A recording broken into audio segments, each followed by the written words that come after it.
You know it's this. Take a perk and a talk of that shit. Money swallowing like sis. Did it perfect in the kid. Got a billion who sang on my head. Look up the better put on the road I just spent.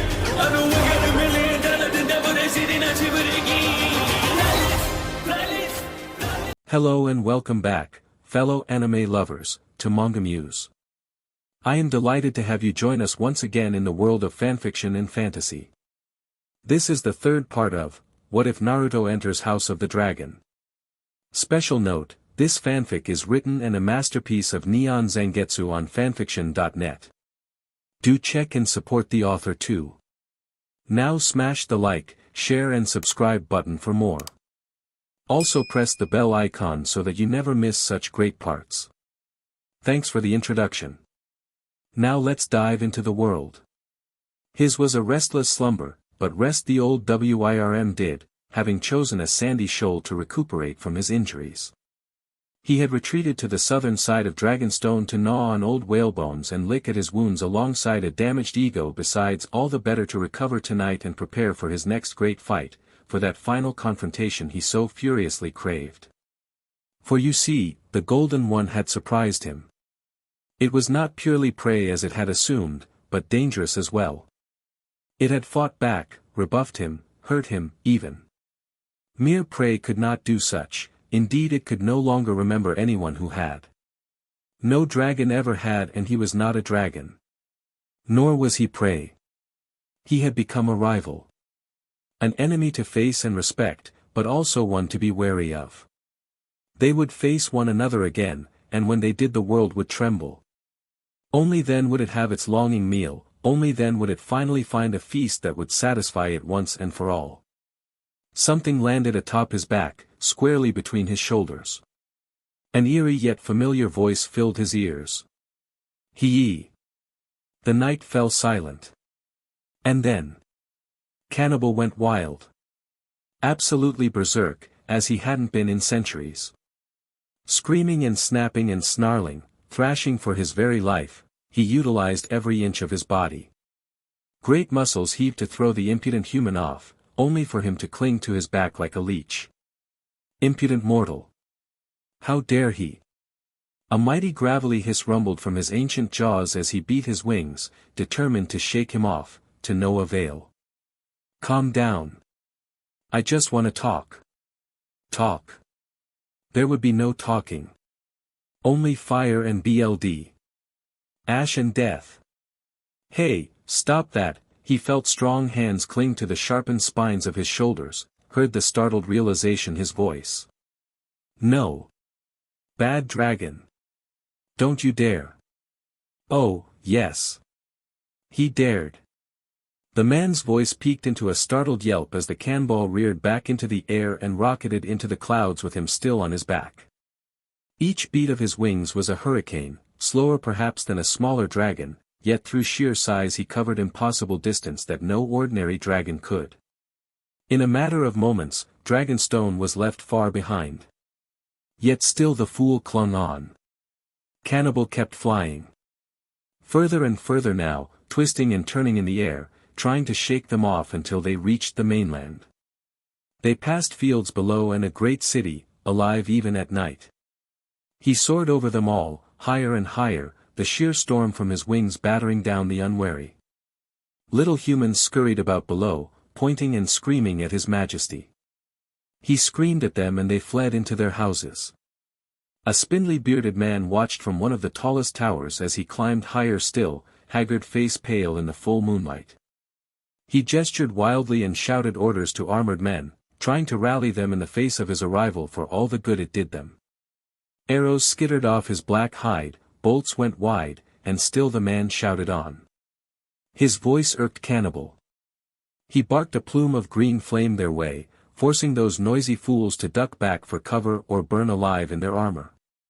Many of them fell from the oh-so-high tower, shrieking to strike the cobblestones below, leaving a red ruin behind. The cannibal could smell his kin now, the unfamiliar stench of the dragon pit. Hunger stirred in him, yet it was eclipsed by panic. Because the man wasn't letting go. And his strength was beginning to falter. And so he wheeled away from the capital. I'm not letting go. The damnable oaf snarled at him. You'll give out before I do. The golden one was right. He flew and flew and flew until he could fly no more, until his wounds ached and his wings started to fail him. He circled back to Dragonstone, each beat of his wingspan growing heavier. He saw his lair in the distance, far at first, then growing close, closer, closest. He heard the golden one swear atop his back. Ah, sure. Then he dove. His aim had been to shake the golden one off with the force of his landing. In that, he somewhat succeeded. The sheer force of his impact rattled them both and tore a deep furrow in the earth and rattled their skulls. He heard his would-be rider groan atop his back and almost dared to hope. It wasn't enough. He failed. He knew at the moment a boot stamped down on his neck, smashing him to the ground. Something vaulted off his back. Cannibal whirled and flamed him with his breath in midair, bathing the boy in sheets of seething green napalm. Why was he looking at scorched stone? Nope. A voice cried out to left, well away from the blaze. Not getting hit by that again. Now just calm down. I wanna talk. Strong jaws snapped at him. Hey, he caught his snout, stopping him short. Cut that out. I know you can understand me. Baleful red eyes glared up at him. A wild dragon like you doesn't live this long without learning human speech. Can you talk? You seem smart enough for it. A low rumble was his reward. No. He would not speak the language of man, though he knew it. He was old beyond counting, never had he been broken, never would he be mastered. He was not the greatest of dragons, but he was he who remained. Never would he yield, never would he submit, never would he urk. In an instant he found himself face to face with the giant golden fox again. Massive golden claws closed around his snout, holding his jaws shut. Not the answer I'm looking for. What in blazes was he? You're angry with me, I get it, but you know what they say, third time's the charm. He tried to thrash free, but the fox wasn't holding back this time and held him fast. We've fought twice now. The third time'll be the last. Then you won't get to choose. He leaned closer, reflection gleaming in a giant iris. You will be my friend or I'll put you down. I'll regret it, and probably myself for it, but I can't have you attacking my precious people like that again. Think real carefully about this. Without warning, the pressure on his snout abruptly eased. Cannibal thrashed upright, wings flaring. No use. The golden one was gone. Naruto walked up the castle wall, found the window slit, and slipped inside. With all the unnatural grace of a peerless shinobi, he crept down the halls to his there room, guiding himself by moonlight and memory. No one saw him. No one heard him. No one challenged him. Really, after that wild fight and flight he had, it was almost anticlimactic. His hand found the door handle and just like that, he was in. The room itself wasn't a terribly large one, but it served his needs. It was cozy enough, and if one listened, you could hear the sounds of the sea from the window. He'd been asked by Viserys to share it with Rhaenyra and reluctantly accepted when it became clear the latter wouldn't take no for an answer. It spoke well of the king and queen that they trusted him that much, but there were thankfully 2 beds on either side of the room and she was sound asleep in her cot as he closed the door behind him. He could see her pale hair from here, her face serene in sleep. For some reason he found himself stricken by the urge to check in on her. He stomped it down. She was fine probably. Wouldn't do to wake her up now, would it? Besides, she'd ask why he smelled like dragon again and that was a story he really didn't want to tell right now. Yeah, sure. That was a good excuse, right? Kurama heaved a hearty sigh. Dolt. How long will you refuse to see? How am I the dolt? Verbal jabs aside, was rather pleased with his little excursion all in all. He'd made contact with the cannibal really needed to find another name for the old boy and offered him an olive branch. Time would tell if the surly old WIRM listened to him. He hoped he would. It seemed a shame to hurt such a gorgeous beast. After all, he saw no reason they couldn't be friends. Naruto, that thing tried to eat you. Twice. Meh, he shrugged one shoulder as he kicked off his boots and tugged off his shirt. Some of my best friends have tried to kill me. The blankets were blessedly soft, warm too, just as he remembered. He slid between them, tugging the covers over his chin with a sigh. Exhaustion was all too happy to claim him after that little misadventure, and he gave himself to it gladly. He'd be sore come morning, he knew, but it was well worth it. Blue eyes drifted shut. And then his sixth sense screamed. Instinct took over. Question mark. He reached for the knife under his pillow and sat up. When no attack was immediately forthcoming, his brow furrowed in confusion. There was no one nearby. Everyone was sound asleep in their beds, or nearly. Not a soul to be seen or heard. And yet he still sensed it, a bolt of negativity, a surge of panic coming from. Renara bolted upright in her bed with a shrill startled shriek, eyes wide, chest heaving. No. He quickly stowed the knife, released a breath he hadn't realized he'd been holding. Oh. She'd just been having a nightmare. Must have been quite the dream at that, because Renara took one look at him and threw back her blankets, all but bolting to his side. She launched herself at him. Instinct won the day once again, leaving him to catch her shoulders with both arms as her head crashed against his chest. There was no time to think or protest, only to hold her. They died, they all died, she babbled at him, half mad with fear. I saw everything burning, dragons falling from the sky. No one's dead, he drawled patiently, idly massaging the small of her back. You just had a bad dream. Breathe. She didn't seem to hear him, she was too busy clinging to him for dear life, burying her head in his torso. They're dead, they're all dead, oh gods, I saw them die. Mother, father, all of them. I was eaten by a golden dragon. Hey. He gave her a quick shake, hating himself for the pained noise she made. Renara. Look at me, his voice dropped an octave, commanding her attention. There we go. Look at me. Only me. Nothing else. Do you see me? She dared a quick tremulous nod and he leaned forward, pressing his forehead to hers. You are alive. Nobody killed anyone. We're here on Dragonstone with your family. Remember? You're safe. She blinked once and slowly came back to herself, the glazed look of panic peeling back. Yes, of course, I remember. Good, he leaned back to smile at her. Just keep breathing. Mistakes were made. Because he saw. Renara stared up at him, sobbing softly, all but sat in his lap, legs sprawled out beneath her, tangled up in his. She seemed a pale ghost in the moonlight. Her eyes wide and red, her cheeks wet with tears, chest heaving as she struggled to bring her breathing under control. Belatedly he realized she was only wearing a white shift and nothing else. He could see the barest outline of her melons. She wasn't a girl anymore. He was looking at a young woman. The realization startled him. Something flashed in her eyes. Maybe it was the panic, maybe it was the nightmare. Whatever it was, it had her leaning forward, tilting her head, and bridging the gap between them. Her lips were softer than winter's first blush, then thrice as sweet. It was everything he'd ever wanted in a kiss. He didn't know what to do, what to say, how to respond.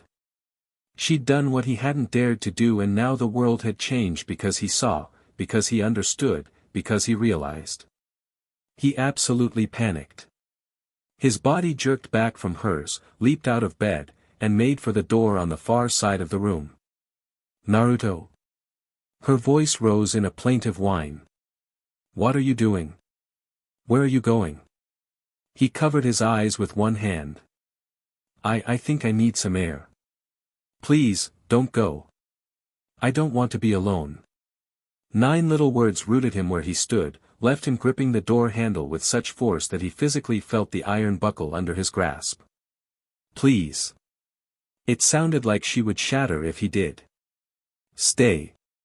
His already tenuous self-control began to fray at the seams, bit by bit. He waved a hand to her, words garbled. Just bed. Back in your bed, please. Why?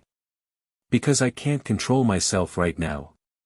He absolutely didn't trust his restraint with her looking like that. Not after what she'd just done. He had thought he'd done a good job dancing around the subject, but seeing her here and now, so exposed, so vulnerable, so very no. He mustn't. It would be a betrayal of everything he stood for. You didn't just go and take a man's daughter after he'd invited you into his home. It just wasn't done. Unless he allows such. Kurama was ever the devil on his shoulder. The king's been hinting at this for a while now. Has he? I thought he was being nice. You blind bloody fool. You don't see. Or are you simply afraid to see? Oi. I ain't afraid. Then why are you cowering before a girl in a white shift? He wasn't sure what he wanted. After all, he'd never felt this way about anyone before.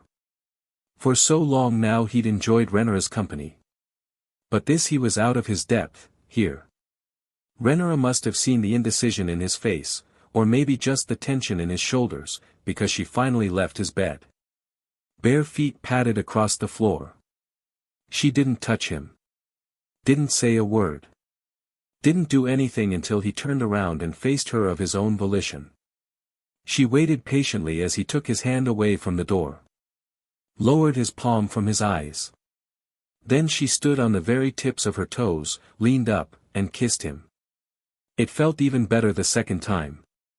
She was bolder about it this time and not quite as panicked, daring to move her mouth across his for a moment before pulling away. His hands twitched at his sides. You don't want this. I disagree. And so do you, don't you? He might. Now that he thought on it further, now that he considered the possibility anew, he realized it, by the sage he'd never wanted someone so badly before. That nightmare had shaken something loose in her tonight. He could see the anxiety in her gaze, the need to be comforted, the longing to be held. Truth be told, he wanted to comfort her too, he just didn't know how. She reached up to cup his face in her hand and gently steer his face back to hers. Mercifully, she didn't kiss him again. He'd lose all semblance of control if her lips found his a third time. But they didn't. She just held on to him. His hand settled around her waist in return. I don't know what to do. Nor do I.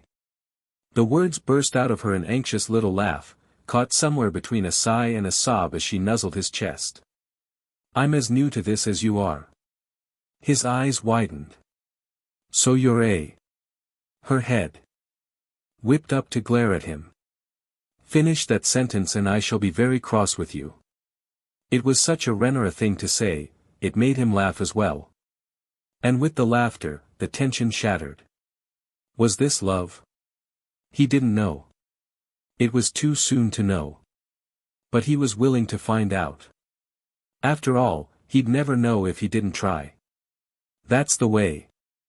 Hush up in there, you. I'm cold. Renara shivered in his arms, clutching at her bare shoulders. Let's go back to bed. Let's.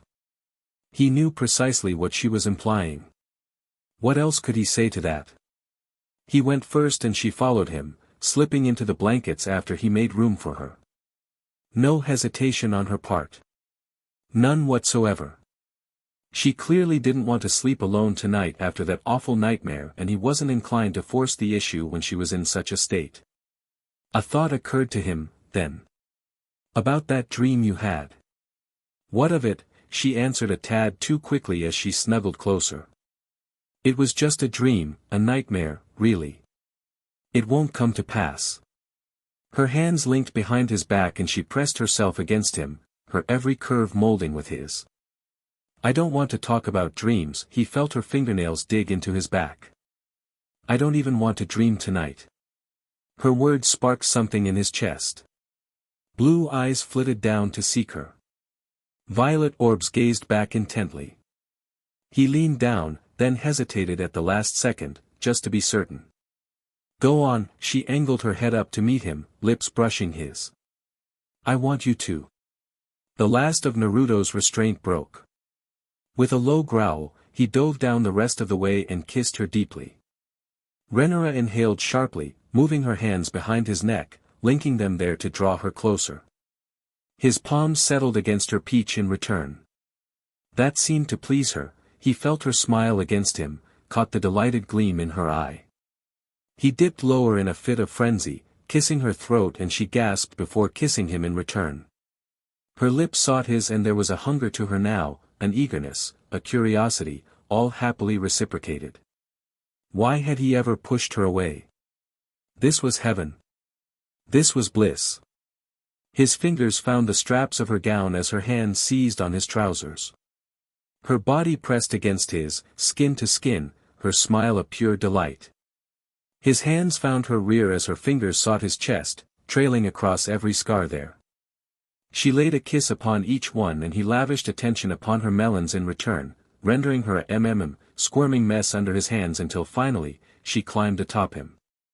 He was ready for her, and she him. No words were needed, nothing simpler.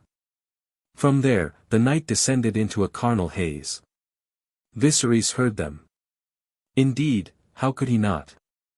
His dear daughter and Naruto tried to keep quiet, and to be fair, they made a good attempt at it, but he was not a father for nothing. He knew the signs. Likewise he knew what was coming, what had been coming for quite some time now. Sound carried quite far here in Dragonstone, with the fortress mostly empty and his quarters nearby. He'd heard quite a bit more than he cared to admit. There had been a brief bout of initial panic when he first heard his daughter's wild shout, but then he'd heard the noises that came afterward, and well. He'd been young once. Even now, knew what to listen for. A slow smile spread across his face. And so it begins. This might cause chaos in the realm. No, it undoubtedly would, but he couldn't bring himself to care. Let them have their moment. Let them be happy. Let them choose, as so many in this world were unable to. They were stronger together. They would face whatever might come in their stead, and if that pack of parasites in King's Landing tried to push them apart, they wouldn't live to regret it. Why are you smiling? Emma was a bit slower to catch on, but once she did. Oh, she sat up in bed beside him. Well, I suppose they shall have to marry one another after all. He quirked a pale brow at her. Was it not you who wagered that she would break first? She laughed. I believe you said he'd be the one to court her. You wound me, dear wife. Then his queen kissed him, and he thought no more of the night. Rhaenyra got her wish. She didn't dream one bit that night. On the contrary, she slept the sleep of one most thoroughly exhausted, and when she did wake, it was to a most pleasant soreness pervading her very being. She stirred to a warm bed, warm blankets, and an even warmer body tucked against her.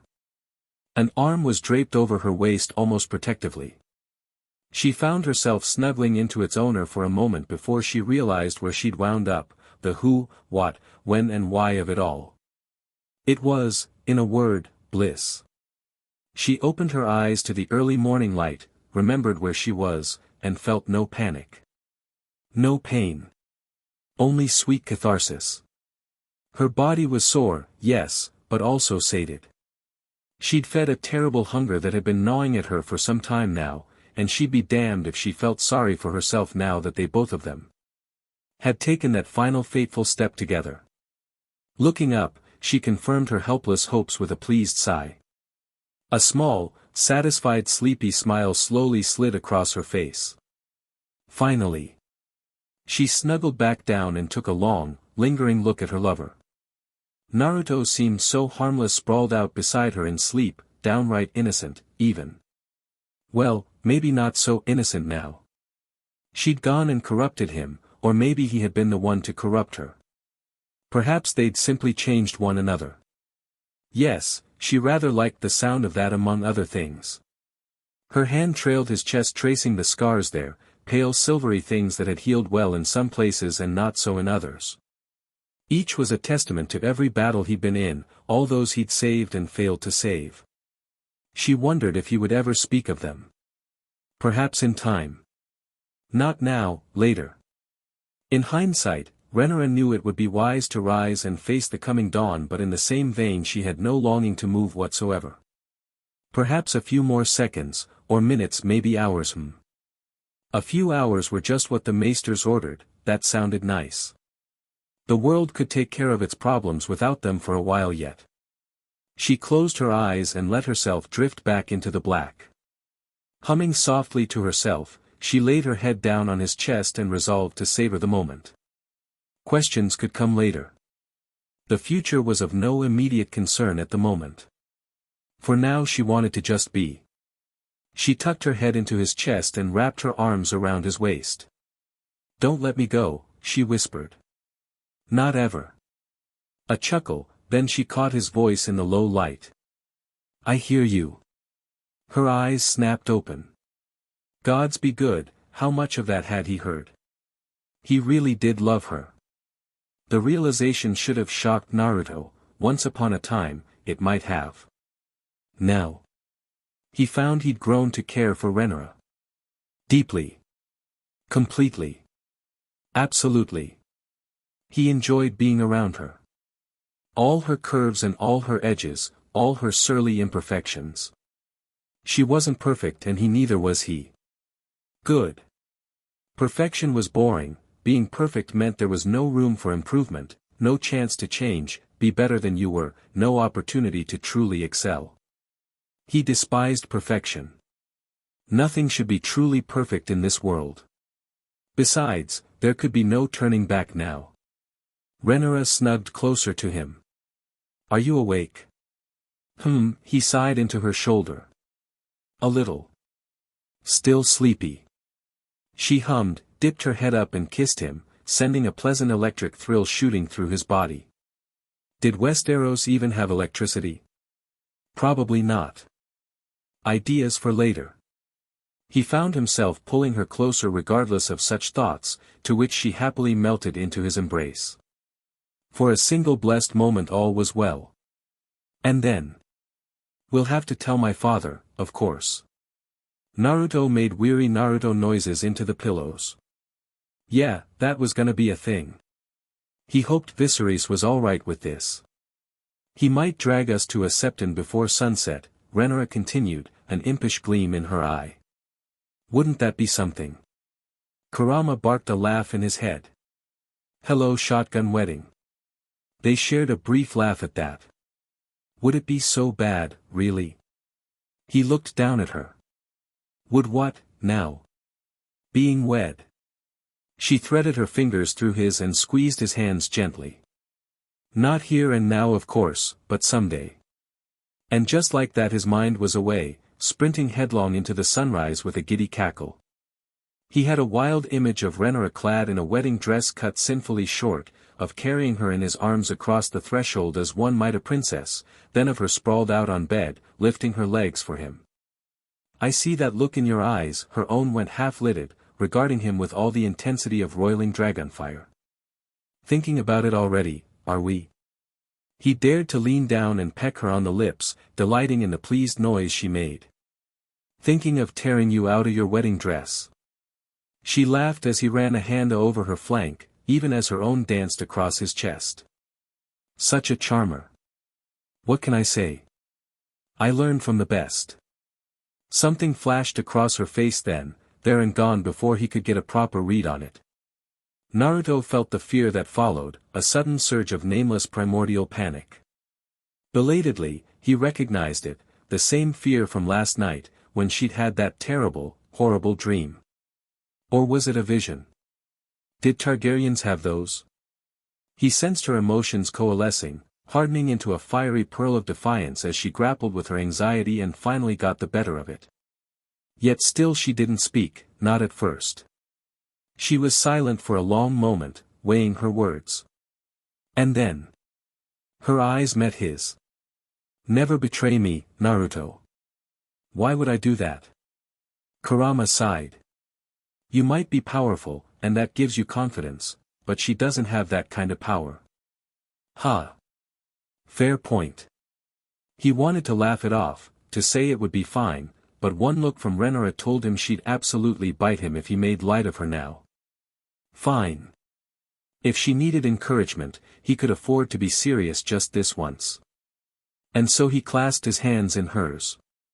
Never forsake me and I'll never forsake you. Sound good? Renara shuddered, not in fear, but delight. Those wild violet eyes narrowed not with mischief, but the darkest of desires. In that instant he thought she just might jump him, consequences be damned. She pushed him down, crawled into his lap, and pressed her forehead to his. Her lips sought his with heat and he found himself returning it for all of a moment before she pulled away. He wondered if she would try and ride him right then and there. It looked like she wanted to, but no, she leaned back, perched happily in his lap. And you have my word that I will never forsake you. She seemed to be taking this seriously if nothing else. Now then, let us speak of Alicent. His face began to burn for an entirely different reason. Am I gonna enjoy this conversation? Oh, yes, she leaned in, whispering into his ear now. You will. As luck would have it, Naruto did. Very much indeed. They knew. Mother took one look at them come breakfast and Renara knew there could be no keeping secrets from her. She didn't say anything. Not a word. Then again, she didn't have to. She just smiled. Nor was she the only who noticed. Father raised a goblet of wine in silent solidarity and nodded Naruto's way as they joined them for breakfast. Heat speared through her companion's face. No one protested. Was that it, then? Were they going to go about their business as normal? She'd known Mother favored Naruto, but she'd expected at least some semblance of confusion, maybe congratulations. Not these subtle smiles and nods. They baffled her beyond belief. Had she known it would be this easy, that the two of them would be accepted so wholeheartedly, she would have jumped him ages ago. Of course that wasn't to say no one reacted. Alicent had always been a clever girl and she put two and two together quickly. Renara saw it as her friend's face crumpled in disbelief. The pain. The realization. The suffering. Perhaps she had fancied Naruto in her own way, or perhaps she simply despaired at being left further and further in the dust.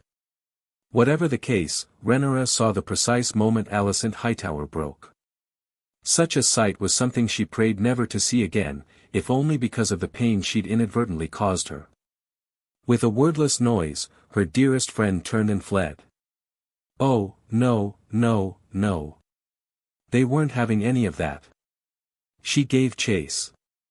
It would be a small matter to track her down, even less to corner her. She knew Dragonstone better than Alicent ever could, all the places to hide. Naruto made to follow her, but father grabbed his arm and he let himself be guided back down into his seat. Good. Alicent would listen to her if it was just the two of them, she knew. She had to. She must. Now came perhaps her greatest battle of the day. She hunted her friend down like a dragon. It was the best day of her life. This was the worst day of her life. Here and now, in this very moment, Alicent wanted nothing more than to curl up into a ball and die. To simply shrivel away beneath her sheets and perish in bed. If the gods were good they would grant her request. But the gods were not good and so she was left to suffer. She wept, great heaving sobs racking her chest until her eyes ran red and her very breath betrayed her. It felt as if she were choking out her last gasps. Yet still the anguish in her heart strangled her. The door parted. Blast. She'd forgotten to latch it. A groan pushed past her lips and into the pillow, muffled by misery. Go away. I will do no such thing. She heard the mattress creak as Renara sat beside her. What's wrong with you? Me? What's wrong with you? Renria considered that for a moment. Nothing at all. Sniffling, she dared to look at her at last. You mean to marry him? Someday. Renera rubbed her finger, perhaps imagining a ring on it, and looked away with a wry smile. She almost seemed to glow in the early morning light. After all, we only just ahem. She coughed into a fist to mstr herself and the memory. Things are still new. Fresh, she stumbled over the last word. It's quite a lot to take in. Curiosity reared its ugly head in Allison's heart. Was it really that good? Yes. Her face went a little red. There was pain at first, but afterwards it was quite pleasant. Why would you care so much unless? Oh. You're fond of him. Allison looked away, not trusting herself. I'm not. Her denial came just a tad too quickly. Renera's gaze widened in realization, and was that delight? No, surely not. You are. Why didn't you say something? What could I say, Renera? She spun away with an anguished sound. That I fancy him. That I find him a dashing gentleman. Because she had, and she did, and now she was entirely too late to do anything. The princess tilted her head. Then why do you complain? I do not know. Truly, she didn't. I'm tired of dancing around this. Aren't you? Can we not be free? Happy, even? She dared a step closer to her. Do you not want to be free? The fire faded in her. Of course I do. Then be free, her friend flung up her arms. Cast off the chains your father has moved upon you, do as you wish, and to the seven hells what anyone thinks of you. How easy it is for you to say that, her voice peaked, rising in distress. You're a princess. The world itself is your oyster. It could be yours, too. Renera snapped back. Her mind fizzled. I beg your pardon. Renera stepped to her with frightful speed, further evidence of her training, and took her by the hands. I am free to marry whomsoever I wish. She ran her fingers over hers, tracing her knuckles gently. And I do not wish to choose between you and Naruto. There will always be room in my heart for the both of you. Allison's face began to burn. Both? Her dearest friend smiled. Both. Words clogged in her throat. Oh. So she meant oh. But that would mean oh. She understood now. She'd heard tell of such things before. Decadently depraved acts, the kind of stories one really shouldn't read this side of the narrow sea. It went against everything she'd ever been told or taught by father. She knew she should refuse out of hand. It would be the proper thing to do. And yet the thought burrowed into her brain. It became a thorn, pricking at her side to hold her back, flooding her mind with possibilities. She'd never even considered it. Renera had always and ever been friend first, princess second, and now she didn't know what she was to her. She tried to rally. I am not aware. I am not asking you to be. Renera's smile was SNSL sin. I've discussed it with him, and he's quite alright with it. Renera kissed her cheek. Not her lips, but the implicit promise was there, a gift left for her to claim. Her eyes flitted to her lips, idly wondering what they might taste like if she kissed her. What it might feel like, to be trapped between her and Naruto. Every fiber of her body burned. I must think on this. Renera let her hand go with a small smile. Take all the time you need. We'll be returning to the capital shortly. Think on it.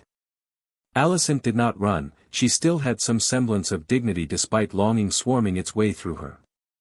She forced herself to walk away gracefully, chin up, head held high. She'd never been with another, man or woman. The thought was strange, unusual, provocative. And so it was, with another little nudge and a few soft words. The seed Renera had planted began to bloom. Their return to the capital was a grand affair. Too grand, some might say, full of pomp and circumstance and all manner of things Naruto didn't care for. The people of King's Landing were delighted to see them once more, but their true delight lay in the sight of the dragons. Vermithor and Silverwing wheeled high above them in the sky with skyracks, calling out to cheering masses below. It all seemed so overdone. Maybe that was just his nature, he enjoyed parades to be sure, but he didn't like being at the center of one. Rhaenyra kept shooting him little looks out the corner of her eye, and if she sat a little closer than necessary, he didn't complain. He would miss Dragonstone. Otto was waiting for them at the gates. "Welcome home, Your Grace." Viserys frowned at the sight of his hand. "Where is Daemon?" The silence that followed proved weighty indeed. "I'm afraid I bear grim news." The hand of the king bowed his head low. "Prince Daemon has fallen ill." Daemon was indeed ill. Rhaenyra found Naruto quick to assess the situation, quicker still to claim the maester's quarters for treatment, then quickest yet to throw her complaining uncle on a cot commence and treatment. Under his expert ministrations, he soon ascertained the cause and she watched intently as her dear heart laid healing hands on the man's chest. Much to her surprise, he drew them back thrice as fast. "How long have you been drinking poison?" Naruto questioned as he looked at Daemon seriously, somewhat startled that this was now the second time he has removed a lethal poison from a living person's failing body. A Targaryen, no less. It was too convenient, too much of a coincidence to ignore. Something was going on around this castle, and the Uzumaki did not like it one bit. Daemon tried to sit up in bed, only for a palm to force him back down. "What? Why would I? It's been in your BLD for a little over 3 months by now," Naruto said with a look of apprehension on his face. Daemon thumped the bed with his fist, "That DMN snake Otto not once, not twice, but thrice," he snarled. Naruto's brow shot straight into his hair, she imagined her expression mirrored his. That was a damning accusation. Rhaenyra shook her head at her uncle, "You don't know that." "I know enough," he scoffed, "enough to know he's trying to grab power not his own," he grumbled, "besides, who else would want me dead?" "I mean, he isn't wrong, it is politics." Naruto shrugged. "An even better way to say it." Daemon stated with a snort, "FCNT has been after my head for who knows how long now. Guess he was waiting for me to take a arrow to the knee or some such, lad." Naruto rose a brow, "Do you really want me to answer that question?" Her elbow jabbed his ribs mercilessly. "Naruto." He raised his hands up, all right. Daemon sighed as he rolled over with a grunt. His keen gaze settled upon them and lingered for a moment. "What?" At length he smiled, "So finally did the deed, did you?" Rhaenyra thumped him on the arm even as Naruto choked behind her. As such, it was she who found her voice first. "How in the seven's hells did you know?" Daemon smirked back, "I have my ways." The rogue prince sat up, looking every bit the amused uncle, "And how did my dear brother take it?" "I assumed he approved." Fire. Her face is on fire. She wanted to curl up into a ball and die. Not from shame, she had nothing to be ashamed about, nor would she for finally finding her own happiness, but rather that Daemon had sussed them out so easily. She wouldn't breathe a word about Alicent. Not a single, solitary word. He'd never let her be if she did, and she refused to betray her friend's trust should she intend to join them. Even if she dearly wanted her to shutting up. Face. Fire. Unending embarrassment. "Come now," Daemon loosed a low chortle, doubtless mistaking her silence for anger, "don't make that face. I'm happy for the two of you." Rhaenyra paused, "You are?" she asked. "Prove it." Naruto crossed his arms. Daemon snorted in response, "Why would I lie about such a thing? Of course I am. The people may hate me but they'll love you." She could hear the honesty in his words, and it worried her more than she cared to admit. "How can you say that?" Daemon hummed to himself merrily, quite easily in fact. The small folk love a good romance. A boy with no wealth, no tiles, no lands, and yet somehow, he gave a poke to Rhaenyra just above the collarbone, he managed to win your heart. The bards will have a field day with that alone, his words trailed off in a soft hum. Stop teasing me, uncle, she burned red. Demon jerked back at her response, have mercy on an ill man. Can I not have a little fun? Renara huffed and flounced away, not when it comes to this you can't, she answered. Naruto moved to follow after her. Demon snagged his sleeve. A word? If you'd please. Upon the prince's request, he lingered at Demon's side. Naruto looked at the older man with a curious gaze. What is it? He asked the rider of the bloodworm. This is your last chance to back away, you know. His brow furrowed. Fire and BLD, you know those are our words. The Targaryen words, a fist thumped his chest. They might be your own someday, if you marry into the family. But know this, his wry gaze hardened suddenly, becoming sharp as steel. Break my little niece's heart and I shall run my sword through yours.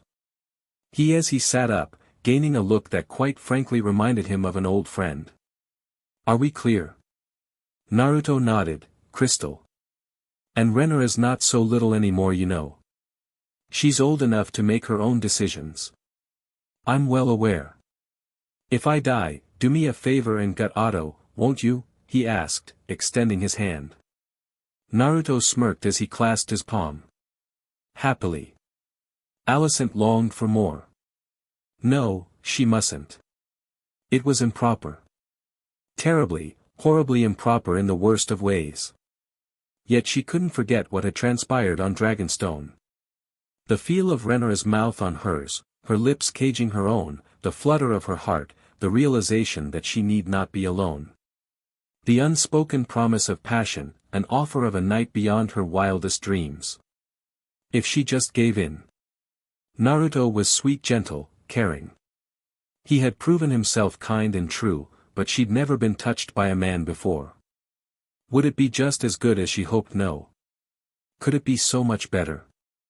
No, she didn't think anything could be better than that first kiss with Renara. Stop thinking about that.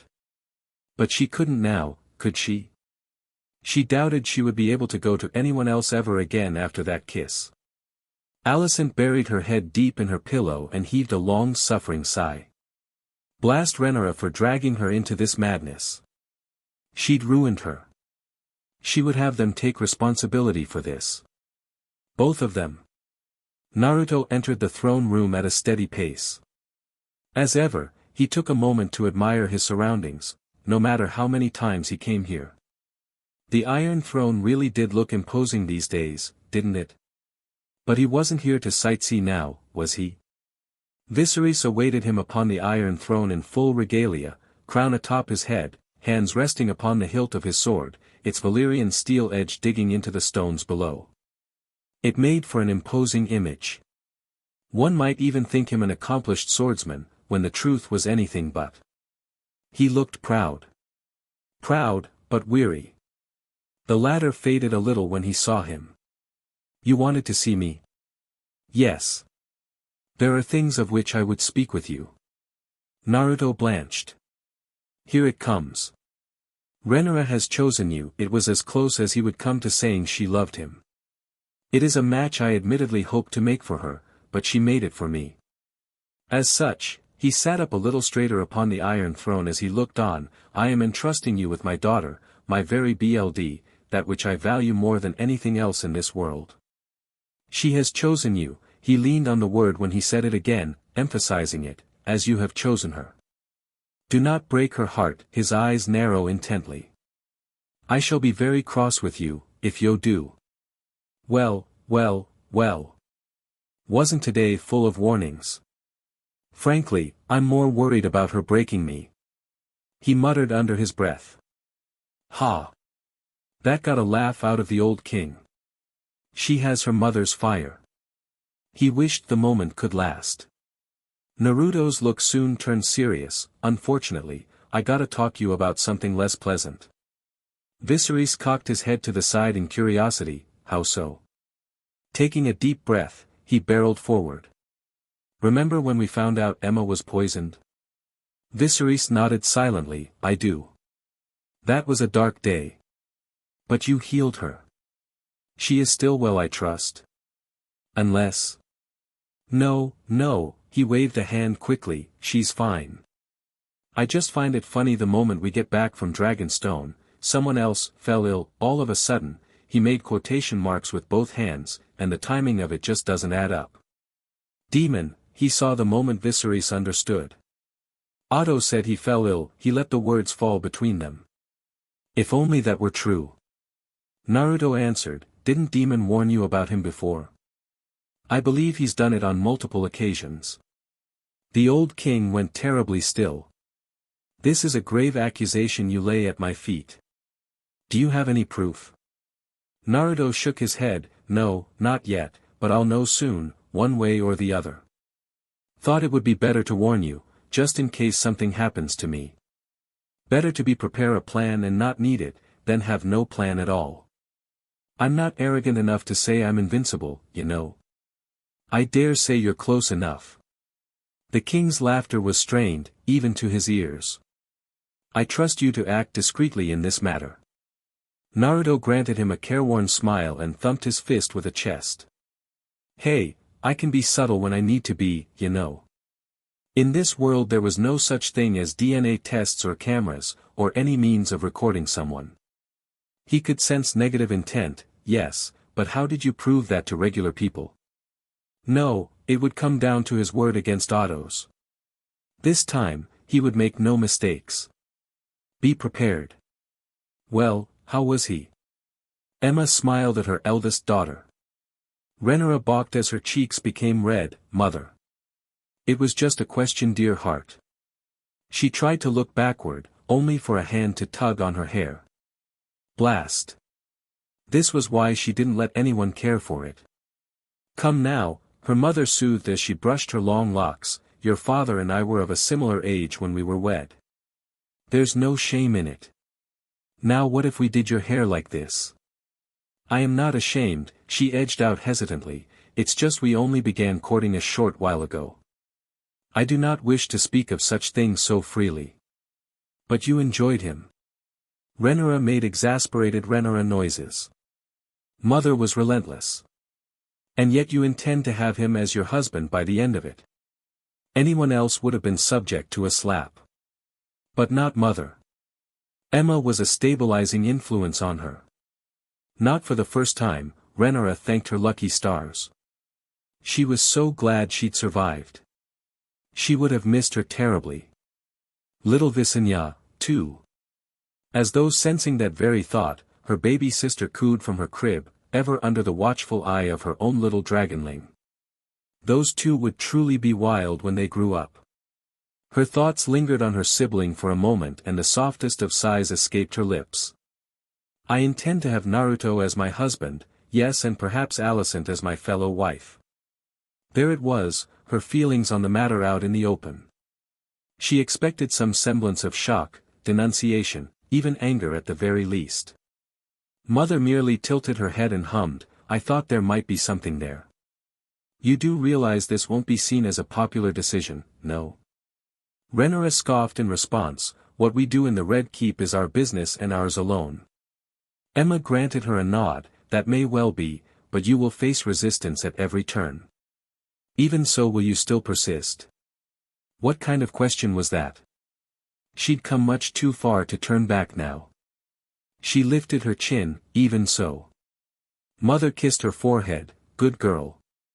Her eyes widened a little as she continued, the blood of the dragon runs thick through your veins, does it not? A nod. Her smile grew. And you love Naruto, do you not? Fire lanced up her cheeks, but once again, she nodded yes, she did. Good, she gave her cheek a pinch. Do that which makes you happy, my little dragon. And if people take issue with this, then to hells with what others think of you, a warm smile caressed her worn face, in hindsight, she should have known it wouldn't end there. Not by a long shot. Now, then when do you intend to have your wedding? Rhaenyra flung up her arms. Mother. That evening. Minds were meeting to discuss how to bring about plans that were ages in the making. And suddenly they had to revise essentially everything they had all thanks to a single CHK in the chain. That boy is going to undo everything, a masked individual ranted with a snarl, 2 centuries of planning, to end these NCSTS purebloods, and their lizards, and it could be stopped before we can even begin. Calm yourself, brother, even if there is a CHK in the chain, we can still revise and strategize on what to do when it comes to the boy, a female voice spoke, all we need to do is find a CHK in the boy's armor. Shouldn't be that hard, another man shrugged. All men had a weakness, all they needed was to find the boy's. How? The man is invulnerable to fire, dragonfire, and he battled the cannibal in open daylight with naught but his bare fists. The same man rounded in anger. How can we combat the man who can fight the beast that is now as large as the Black Dread itself, unarmored and unarmed? And not only that, but who knows how much life remains inside the beast, let alone this child who has ruined almost everything for us, he roared. Oh boo-hoo, so the poison on the queen didn't work, who cares, there is no male Targaryen to inherit the throne aside from Demon, who has no heirs to call upon to take control after, the third voice stated. In time, the poison inside the king's brother will take effect and he will die, just like the king will, just like the dragons, just like all of those who are in power, because we allow it to be so.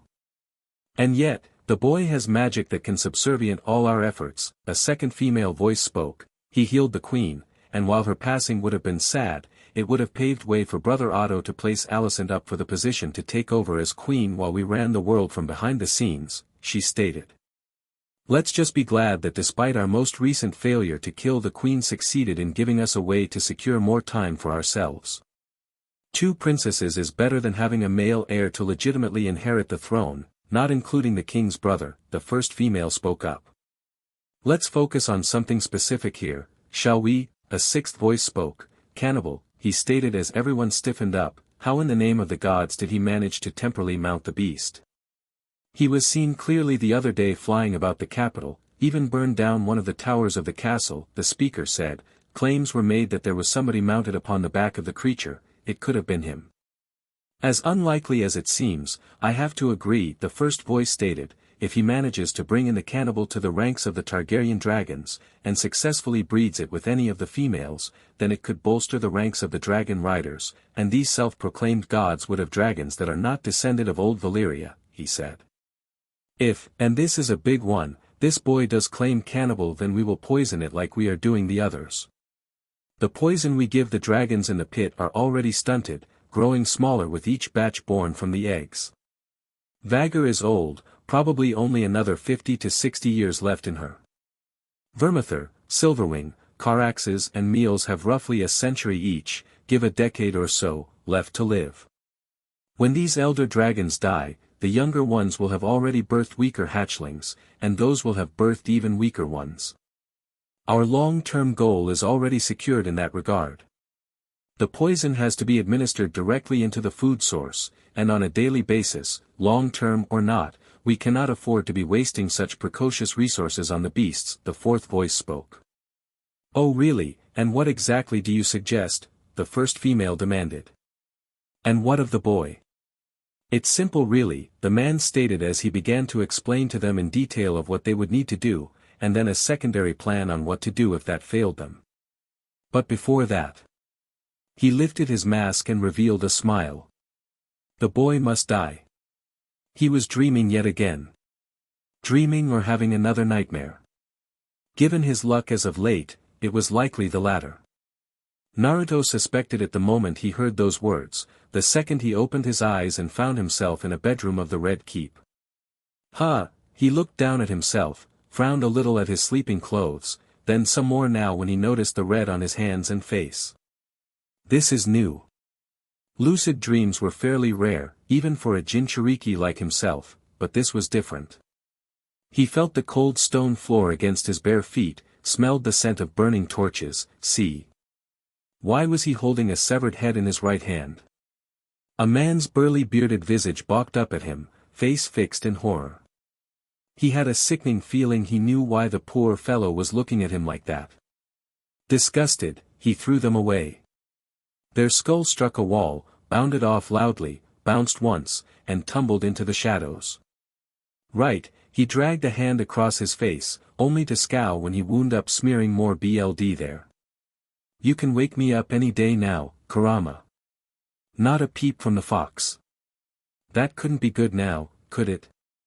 A whimper behind him caused him to pivot. Confused, he peered over the nearest bed for its source. Much to his surprise he found a young woman huddled behind said bed frame, a girl with pale hair, clutching two children close to her breast. Were they twins? No, that didn't matter right now. Poor thing looked scared out of her mind and the kids with her. What are you doing? Hiding, she tucked her chin into her chest, refusing to look at him. He sighed softly. I can see that, but why are you hiding in the first place? An awful feeling gnawed at his gut. Could it be him? Was she afraid of him after all? They wanted to kill the boy. She looked at him with wide, fearful, thankful eyes. You stopped them. Thank you.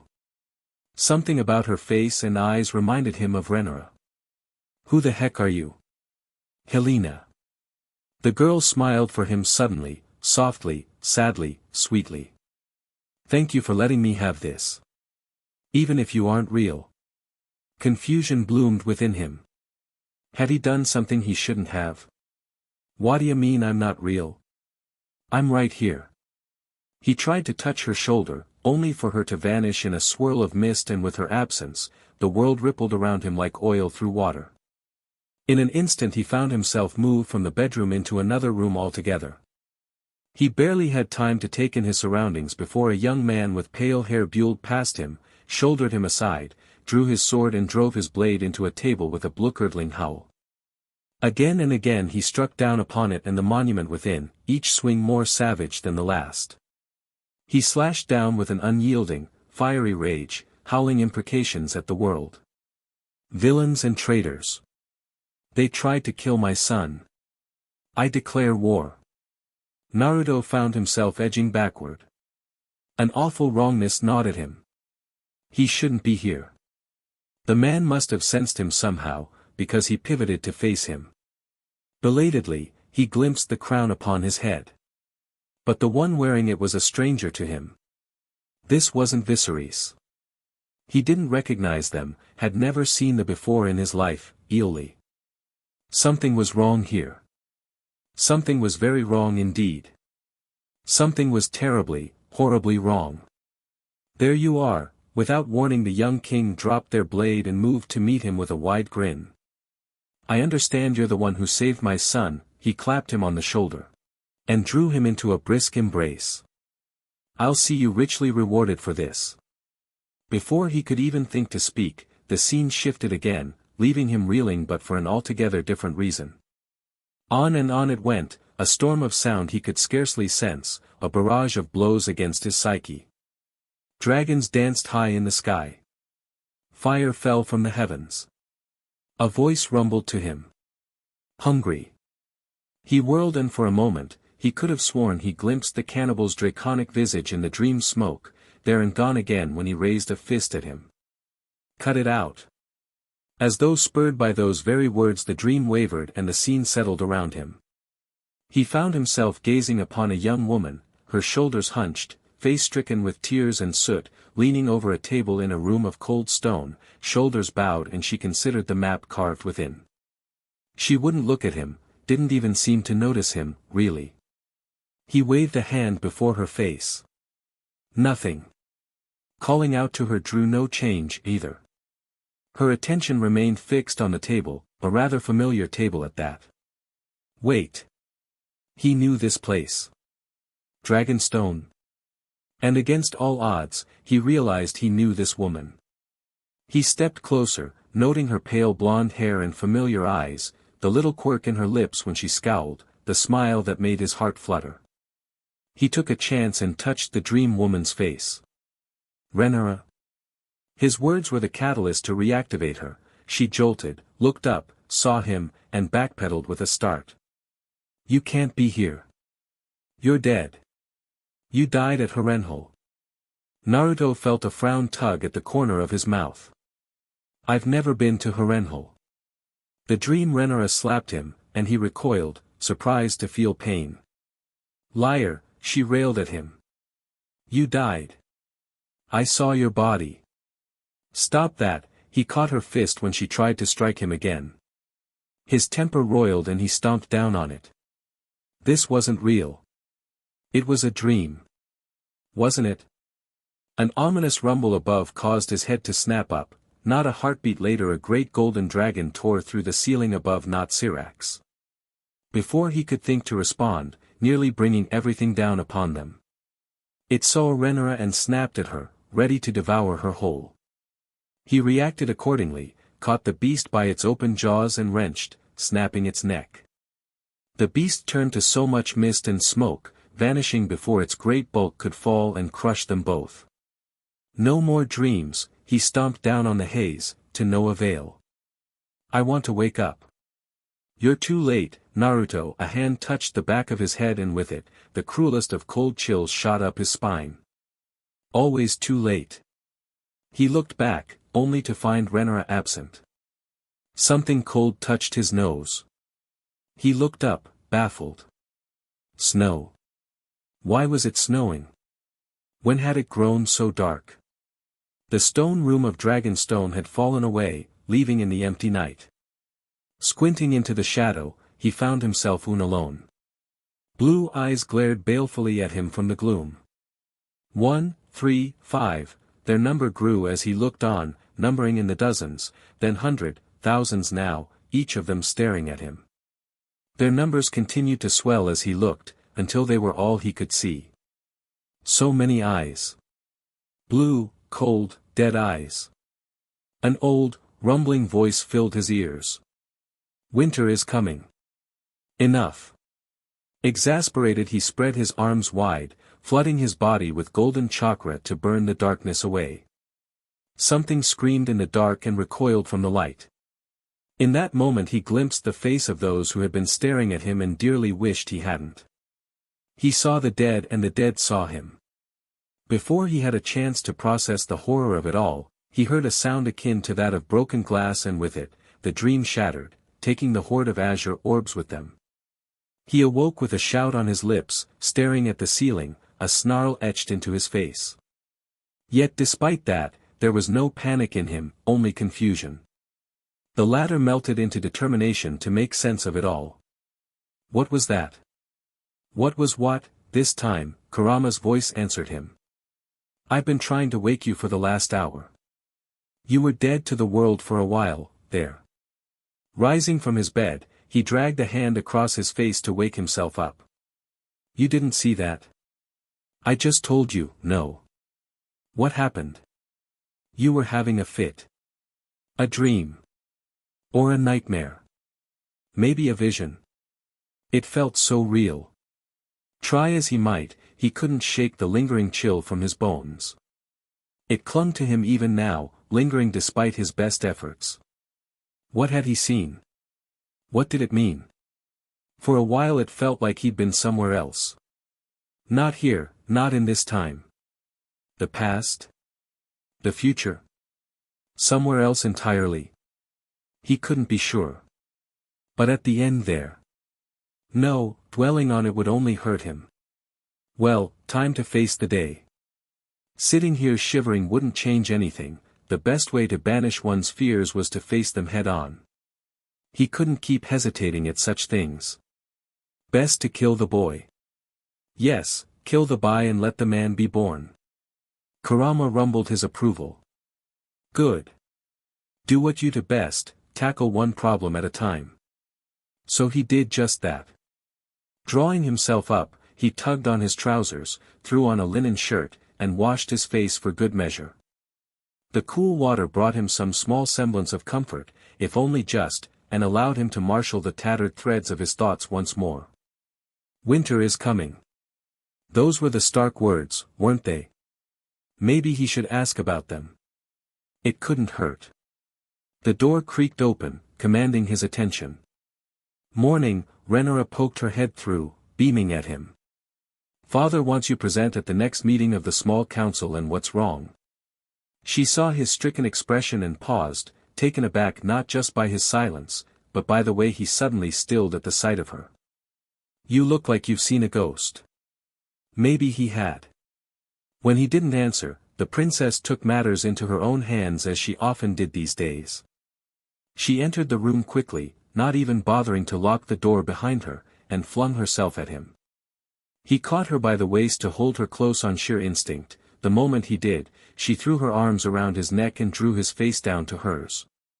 Her lips were fire against his own, a searing heat to chase away the chill, and he drank her in deeply as his mouth melded with hers. She made a pleased noise and tilted her head for a better angle, fingernails digging into him, but he wasn't satisfied with just that. Instead he gathered her into his arms and held her close. Renara squirmed, startled by the sudden embrace as much as the intensity of it. Naruto. His arms trembled. Can I just hold you like this? For a little while. She hummed into his chest. All right. A moment passed before he felt her fingers fiddle with the laces of his shirt, drawing a sigh from him. Renara. She giggled, even as his hands hiked up her dress in response. You're just as bad. He grabbed her by the rear, drawing her closer. Someone might hear us. She kissed him, gasping as a hand delved lower and traced her inner thigh. Then we'll be quiet. That was rather tempting in all honesty. He'd happily welcome a distraction after that god's awful nightmare. And he did want her. So very badly. What was the harm? Kiss me, Renara crooned, dragging her lips across his neck, lingering at his chin. You know you want to. Naruto yielded with a growl and pinned her to the nearest wall. She wrapped a leg around his waist, then another, holding on for dear life as he railed her. Within a matter of moments they were lost in one another. And the blessed bliss of CTS. Neither noticed the door she'd left unlocked, hanging ajar, open half a crack. Nor the faint shuffle of footsteps as their VYR slunk away. Lord Corlys Valerian was most cross the next meeting of the small council. Downright livid, even. Spectacularly so. In hindsight Naruto had known the sea snake would be cross, and he was, but not at all for the reasons he thought. You would focus on this foolish frippery over the stepstones. The man swept a hand across the table, scattering his wine goblet with a harsh clatter. While we sit here and twiddle our thumbs over pointless matters, the crab feeder pillages and sack our fleets with impunity. We must tear them out of their den, root and stem. To his credit, Viserys took the rebuke with good grace. And how do you propose we do that? Send your fleets, his fist slammed down, rattling the table. Your armies. Show the stepstones what it means to feel fear. Otto Hightower heaved a sigh. We cannot simply attack without sparking a war. Then let there be war. Naruto leaned back in his chair, listening with half an ear as everything dissolved into an argument once more. It was all more of the same just as always, more politicking, endless ring about, empty promises with nothing meaningful accomplished. Why did Viserys want him and Renara here today, anyway? It was just so dull, and difficult to keep his eyes open. Idly, he hearkened back to an earlier memory with the man himself. You may know these lords, but you do not know what makes them as they are. It is of vital importance that you do. You will need to know them in the days to come.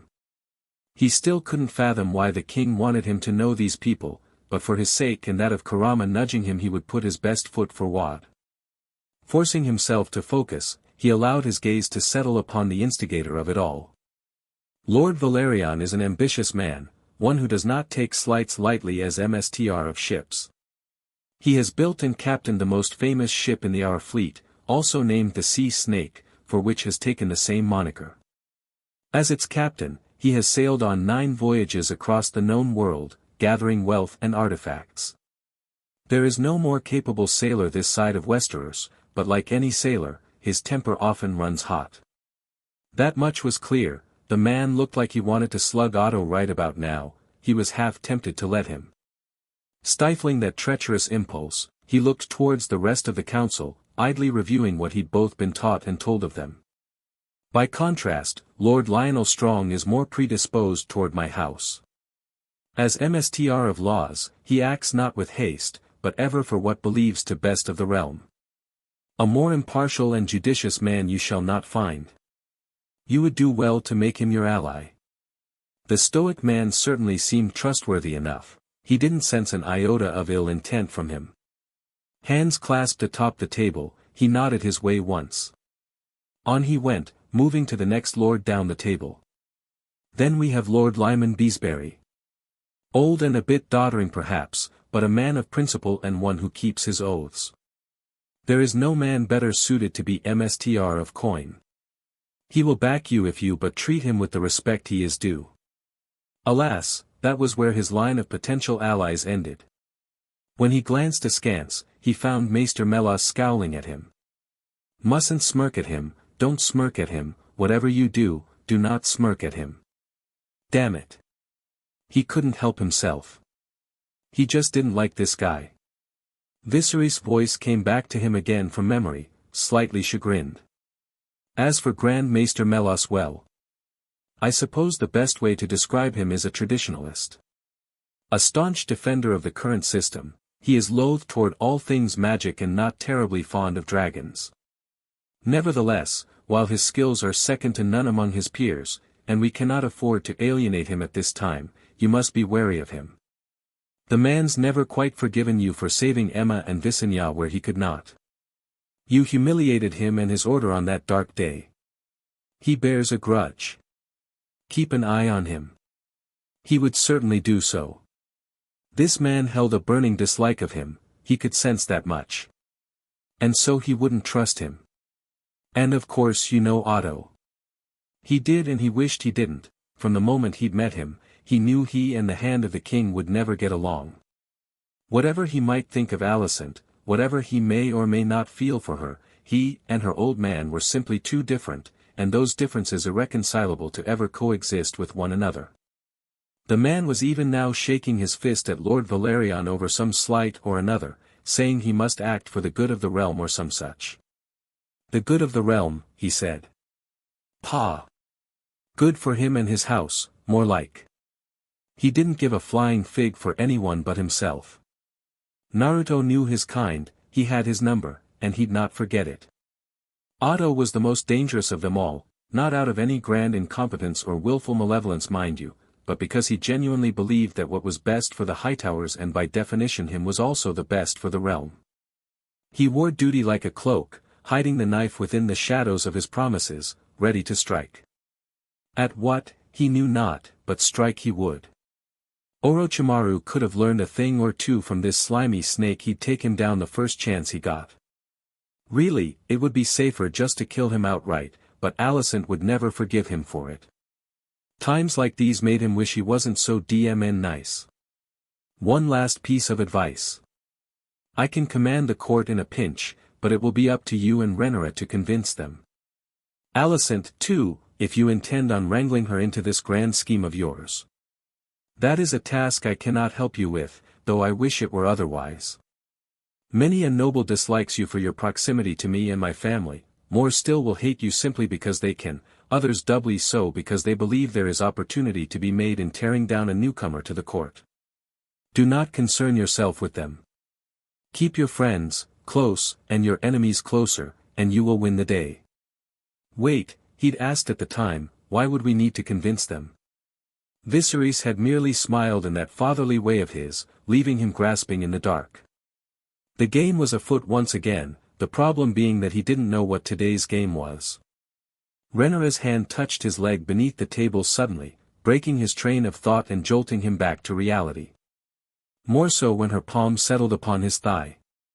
His gaze strayed to hers, and though she didn't turn her head, her gaze slid his way and he caught the faintest hint of a smile on her lips from where she sat beside him. He flicked a baffled glance her way. What she was up to. She scooted herself closer to him ever so subtly. He shifted imperceptibly as well, angling close. Kurama coughed in his head and withdrew with a bemused chuckle. I'll just leave the two of you alone then, shall I? Naruto laid a palm on Rhaenyra's and she squeezed his hand, granting him comfort as the lords droned on and on. Two could play that game. Her fingers danced over his before interlocking over his own. He gave her a quick squeeze, taking some small comfort in a brief moment of shared solidarity. And then she surprised him, as she so often did these days. Still holding his hand, the princess guided his fingers deftly between her legs and settled them there. His eyes bulged, he experienced a fleeting flicker of confusion before he realized what she intended. Wicked woman. Did she really want to do that here? With all these people about? Had she gone mad? Rhaenyra bumped him with her peach, prodding him on. Greedy girl. He'd never been one to back down from a challenge. Now, he wasn't hardly about to bend her over the table and rail her with everyone here, but he wasn't without his means. Instead, he shifted his fingers and pressed against her, tracing small circles against her inner thigh through her dress. Her eyes widened, but he didn't give her the chance to protest. Tempting her, teasing her, tormenting her, he traced intricate lines against her until she was squirming within her seat, brought her to the brink, then drew his hand away. Rhaenyra absolutely hissed under her breath, her glare promised retribution. He smirked softly. Worth. Ahem. Naruto looked up, momentarily nonplussed to find Viserys watching him with a bemused smile. The other lords of the small council decidedly less so. Sorry, he feigned a wince. I've got a bit of a headache. What was the question? I asked if you were opposed to the measure, the king said. Out the corner of his eye, he saw Rhaenyra grant him the most subtle of nods. Likewise, he felt Lord Corlys watching him intently. Didn't take a genius to see what they were chatting about. I don't see why not, he chose his words carefully. Maybe send a dragon or two. Just to be certain. Otto and Maester Melas gave him a black look, but he wasn't blind to the approving looks from Lord Beesbury and Lionel. No love lost with the former, but it appeared he'd scored some points with the latter. You see. The MSTR of ships grinned and shouted in triumph as he thumped the table with his fist. The boy speaks sense. Surely the sight of your grace on Vermithor would give those raiders pause. Perhaps even Demon on Caraxes, once he's recovered. A spike of sullen discontent from Otto directed toward both nearly had Naruto bursting to his feet. I knew you had something to do with that. Calm down. If you attack him here, you'll make yourself the villain. But it's him. Damn it, I know it was him. We shall attend to the details on the morrow. Viserys temporized with a raised hand before he could leap over the table and throttle Alicent's father. Lords of the small council. I am your king, am I not? Rhaenyra's hand seized his again beneath the table for an entirely different reason. He knew that tone. What was Rhaenyra's father up to now? You are, Otto aloud. And you are sworn to serve me, are you not? And the realm, your grace. Lord Lionel reminded him gently. Viserys smiled savagely, all teeth. Well said, my lord. Have I not been a fair and just ruler to this realm? Lord Beesbury coughed once, then took a long draught of his wine. Indeed you have. With that, Viserys let the other shoe drop.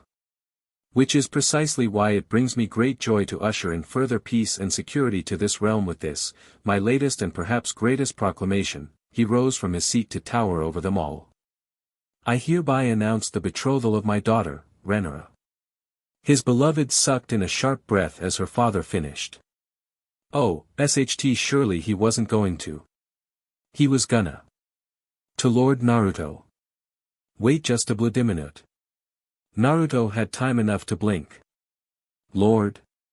And the small council absolutely erupted. Your Grace. This will never stand. There is no pretense for this. The boy cannot become a lord. Have you taken leave of your senses? Rhaenyra reveled in the chaos that followed, basked in it really, the shouts, the screams, the snarls, every bit of it. Oh yes, all hells broke loose and they were at the very eye of the storm of it all.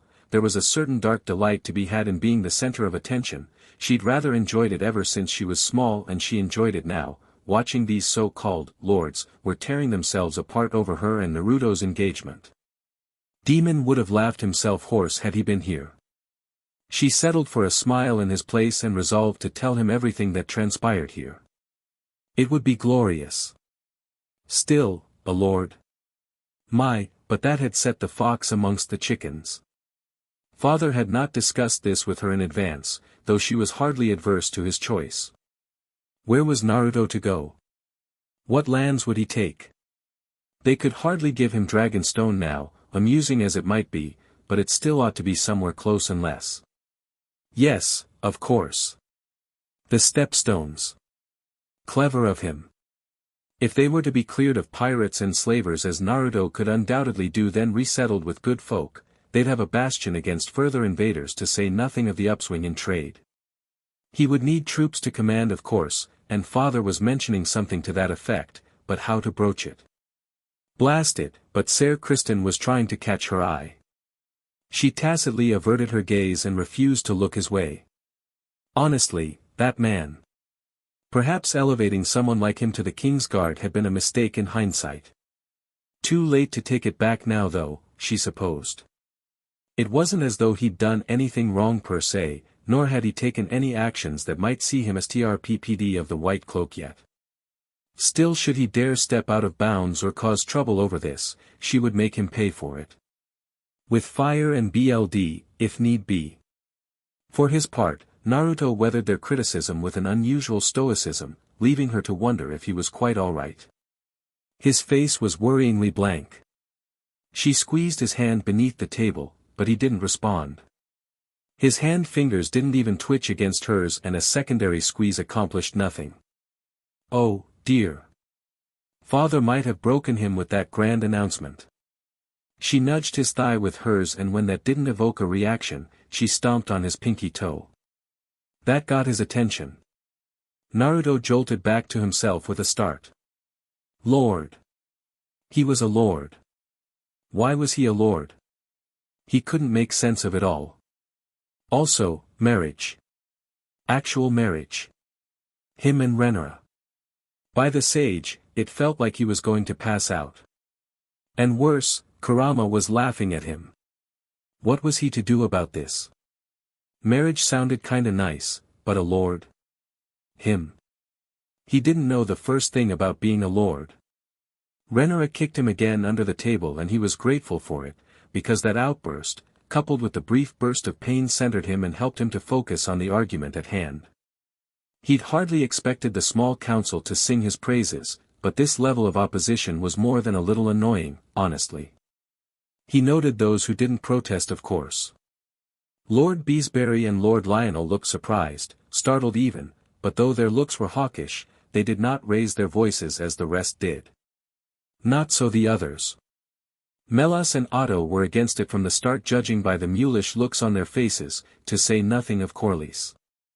And he didn't miss the sudden tension from Kristen Cole, standing guard near the doors, either. Bloody Kingsguard was staring glaring at him and Renara like a scalded cat. Valerian, Hightower, Melas and Cole. He'd remember those four. Otto took a deep breath and exhaled. Your Grace, there is little precedent for this. Actually, there is. Renara piped up with a smug smile. In the past, those who have done good service to the realm have been elevated beyond their station before.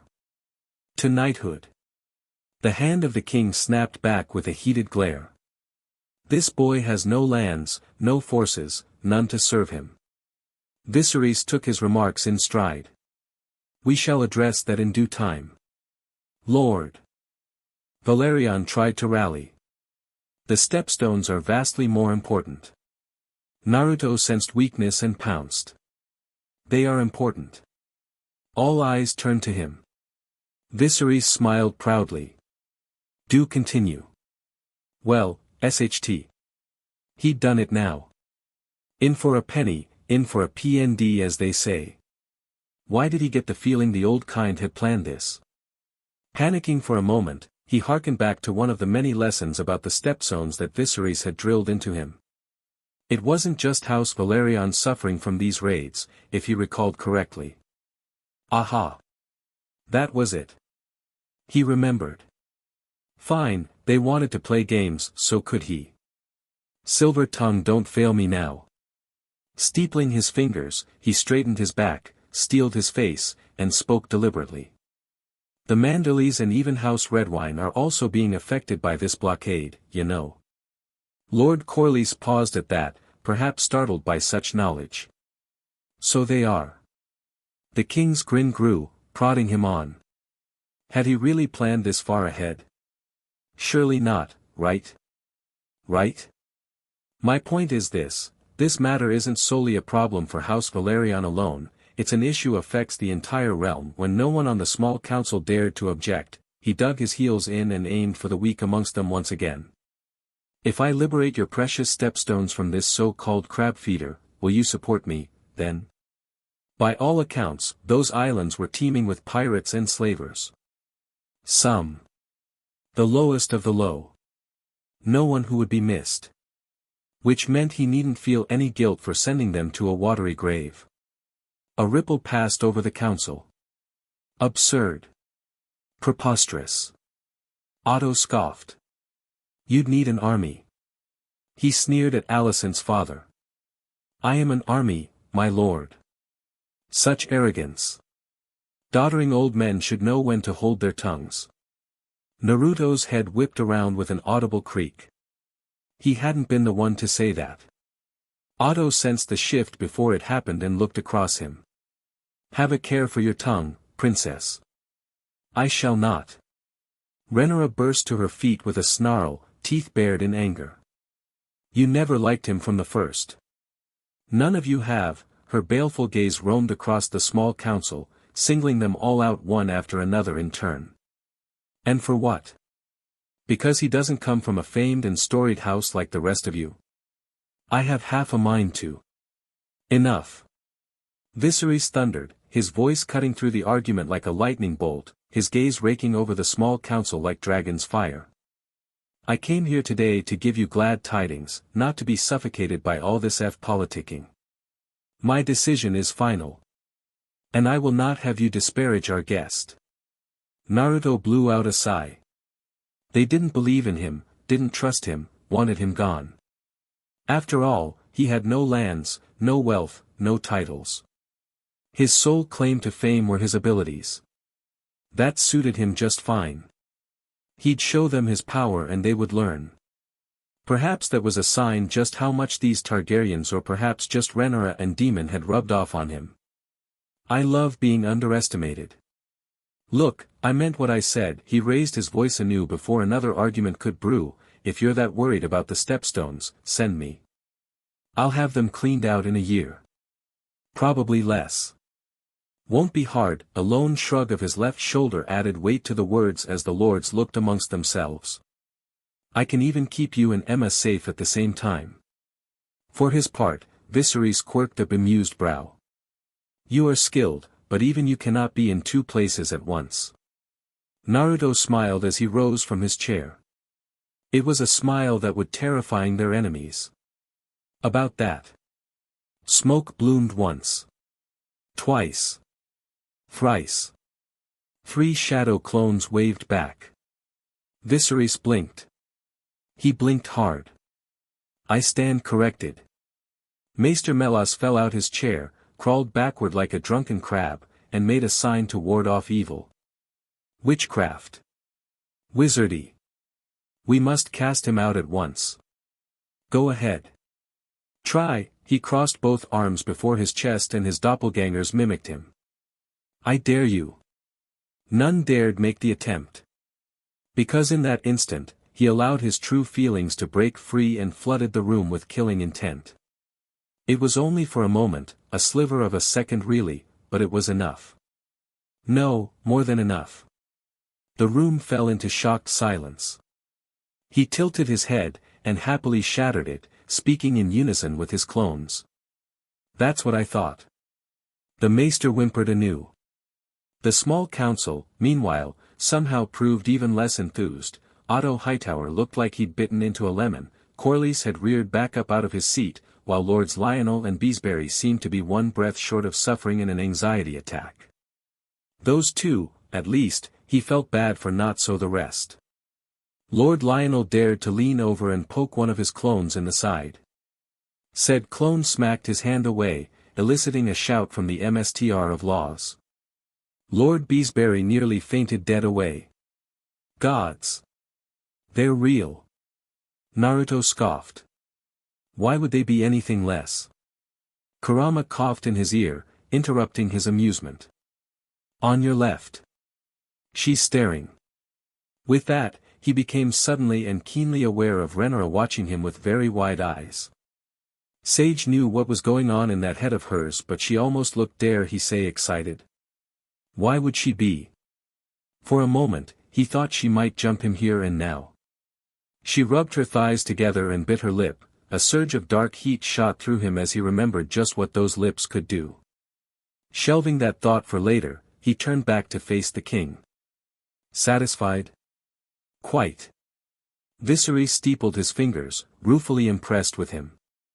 If you aim to conquer the Stepstones, then it is only fitting that become Lord of the Stepstones, and perhaps, he amended with a glance at his grinning shadows, a new MSTR of whispers. Renora clapped her hands. I'm sure he'd be delighted to be a part of the small council. Otto nearly had a conniption then and there. Kurama whistled. Clever girl. Naruto very nearly did a double take himself. Clever BSTRD. Had this been his plan all along? He wouldn't deny that it was for his benefit, but in the same vein he wasn't terribly happy about it either. But he could hardly protest now, could he? Doing so would present a divided front where they must be united. So be it. He would show them, he'd show them all. He didn't just do well, he excelled. Say mama, dearest. Visenya reached for her with pudgy little arms, cooing softly. Emma crooned and pulled her into her arms. Close, she hummed at her, try again. Her youngest only yawned, prompting a sigh from the queen. I suppose we shall have to try this some other time. It was a simple matter to lay her dear one down for a nap, simpler still to tuck her into her crib and watch her fall asleep. She'd always been a sound sleeper, and today was no exception. All the while, her dragon remained close, the little hatching wise and wary, but also loyal, even young as it was. Emma took some small paternal pride in watching the wee beast. Many a dragon's scales were known to shift as they grew older, but this one may well remain black as night. She could even see the beginnings of horns curling on either side of its head. It needed a name, and no one seemed to be in any hurry to give it one. Visenya certainly wouldn't any time soon. But what to name it? How does Gransax sound? The dragonling laid his head down at the foot of the cradle with a huff. No, that wouldn't do. Lanciax. The little beastie side-eyed her, annoyed. Belle, she tried, throwing out a last, desperate name to see what would stick. The dragonling perked up. Like that, do you? She crouched down beside it and held out her hand. Then Belle you shall be. Belle the Dread. Does that suit you, small one? A fine name. A strong name. Not quite as regal and grand as Vagor and Vermithor or Silverwing, nor Syrax or old Caraxes and Malays, but it still held a certain gravitas she felt. And speaking of which. Striding to a nearby table, Emma plucked a tiny cube of meat from the silver dish therein. Pivoting held out the little speck of meat for the beast. Come here, little one. It didn't budge from the foot of Visenya's cradle. Stubborn. She tooted softly. You haven't eaten all day. Its tail twitched. You can't keep her safe if you starve yourself, she reproached. You must keep up your strength. That did the trick. It scuttled closer. Good boy. She held out her arm, the invitation clear. Baby Belle made angry bell noises as he clambered up her limb. Oh, yes. She laughed, setting him down upon the table. You're quite fearsome. You'll be a right terror someday. That seemed to placate the prideful little thing. It scooted closer still and sniffed the me in her hands. Help yourself. Hunger won out, but it didn't seem interested in the raw me. Now seemed as good a time as any to try and teach it, she supposed. Poor baby, she cooed at it in high Valyrian. Go on, cook it yourself if you prefer it well done. Belle hesitated. Use your breath, she prodded at him. Dracarys. The little lizard eyed the tiny cube of meat, inhaled and sneezed out a ring of smoke. Emma couldn't quite hide the giggle that followed, though it drew a growl from her daughter's dragon. What marvelous creatures they were. Her own bond with Silverwing was still young, tentative even, but here and now she could see why those of her bloodline were so inherently intertwined with the WIRMS. Better. She smiled and spoke the word slowly. Dracarys. Baby Belle glared at the meat, inhaled deeply and... Success at last. He'd breathed fire just now. Just a tiny little flame, but a fine start, his met cooked, he tucked into his meal with relish. Emma ran a finger over his horns. You'll look after Visenya, won't you? Belle finished eating, looked at her, and chirped once. The queen beamed. Good boy. Marriage? Alicent nearly collapsed when she was given the news. If there hadn't been a bed behind her, she might have fainted on the spot. Even now it looked like she just might. Her eyes were wide, her expression glassy, complexion positively pallid. Rhaenyra couldn't quite suppress a twinge of pity at that. She'd broken the news to her in person, hoping to soften the blow. Instead, she'd inadvertently made things worse. So much worse. I did no think father would be so bold as to announce our betrothal before the small council. Alicent made an agonized noise and rounded on her. Then you didn't sanction this? I did not, she said. But you do not deny that you wished for it. She didn't fail to notice the accusing note in her words, the bitter bite in her voice. Her temper twisted at the hurtful insinuation, but she held herself back. She didn't mean that, she mustn't. Alicent would never try to hurt her, not deliberately. Her dear friend didn't deserve such pain. But she did deserve a choice. It is time to choose. Alicent bristled. Choose what? Either you're with us, or against us. She whined. Can I not hold some middle ground between the two? Rhaenyra lifted her chin and stared her down. You cannot. When she dithered, she pressed the issue. He would welcome you, you know. You've but to talk with him. Truly talk to him, without a minder looming over your shoulder or someone watching your every move. Alicent agonized over it, looked away.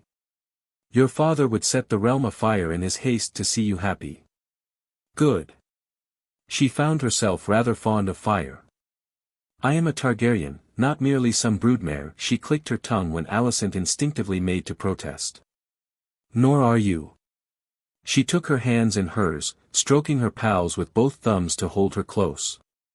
You are meant for more than this, more than your father's machinations. A shiver shot through Alicent and she could tell it was not at all an unpleasant one. Here, let me show you. Rhaenyra took a gamble then, and leaned in, closer still when her dear friend didn't push her away. She paused now, just shy of her face, nose brushing hers, giving her a chance to back away. Then she kissed Alicent.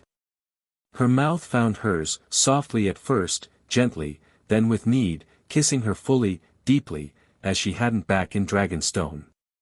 Alicent melted into her with a whimper, perhaps for mercy, perhaps for more, she didn't know.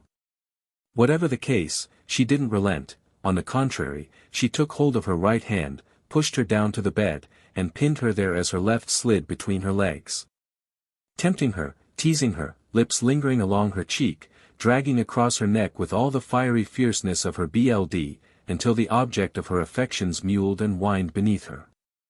She set the coup de grace, whispering into her ear.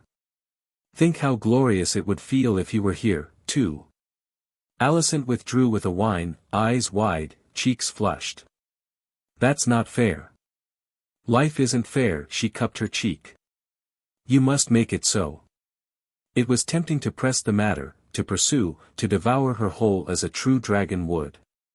Instead she let her rise, sit up, fuss with her hair and dress until it resembled some small semblance of normalcy. Silly girl. This would never be normal now.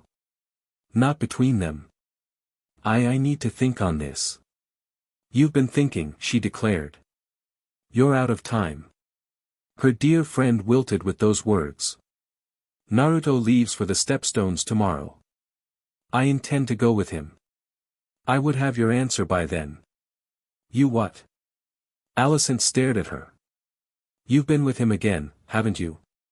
Her smile betrayed nothing, but her eyes must have given something away, because she yelped. Rhaenyra. What if you get with child? I regret nothing. And neither would if you were to join us. She jolted upright and whirled away, running her hands through her hair. You would make aware of me, bearing his bstrd children. I would not. Rhaenyra followed after her. Targaryens have married two before. Yes, but never a woman with a woman, to say nothing of this debauchery. The pretty pink tinge in her cheeks said otherwise.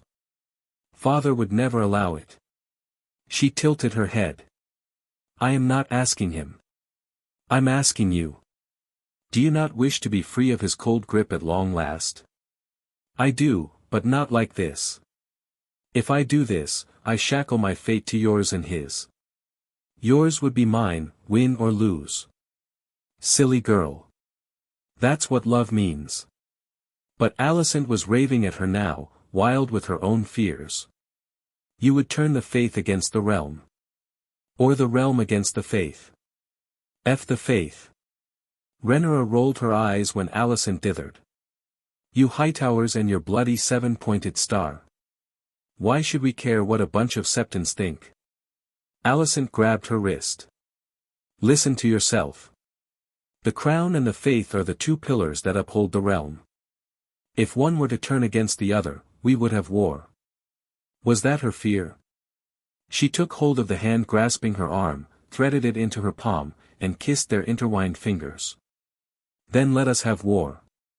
Should the faith turn against us, we will finish that Maegor started. With fire and blood. Alicent gasped. No. Yes. Rhaenyra, you must listen. It is you who should listen.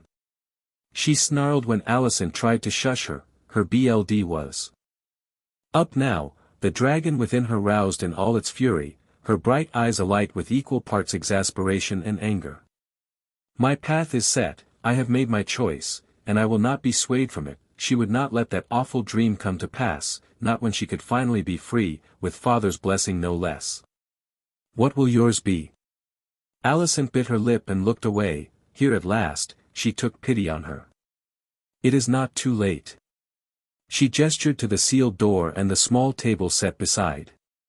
Ring the bell once you've made your decision. A servant will fetch me at once. Until then. She took a key from her belt and swung open the door. Alicent glimpsed the white cloaks beyond it and realized what she intended. You're locking me in here. Ser Eric and Ser Eric will watch over you until such a time as you have given me said answer. Her dear friend bridled. Am I to be a prisoner then? I'm doing this for your own good. I aim to keep you safe. From whom? Rhaenyra growled at her. From your father. Alicent recoiled as if she'd been struck. What? Her face crumpled, but to her credit, she recovered quickly and schooled her face back in an expressionless mask once more. What has he done? Tried to have my mother poisoned for one. Her friend warbled. Have you any proof of this? I know what I have seen and sensed. Naruto has the matter well in hand. I shall see you on the morrow. She left her with that, departing in a swirl of silk.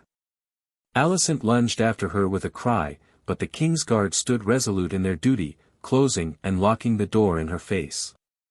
Rhaenyra hardened her heart to her cries. Gods, but she wanted to go back and comfort her but no. Alicent was a tempting prize, but she knew she mustn't push her too hard, too far, too fast.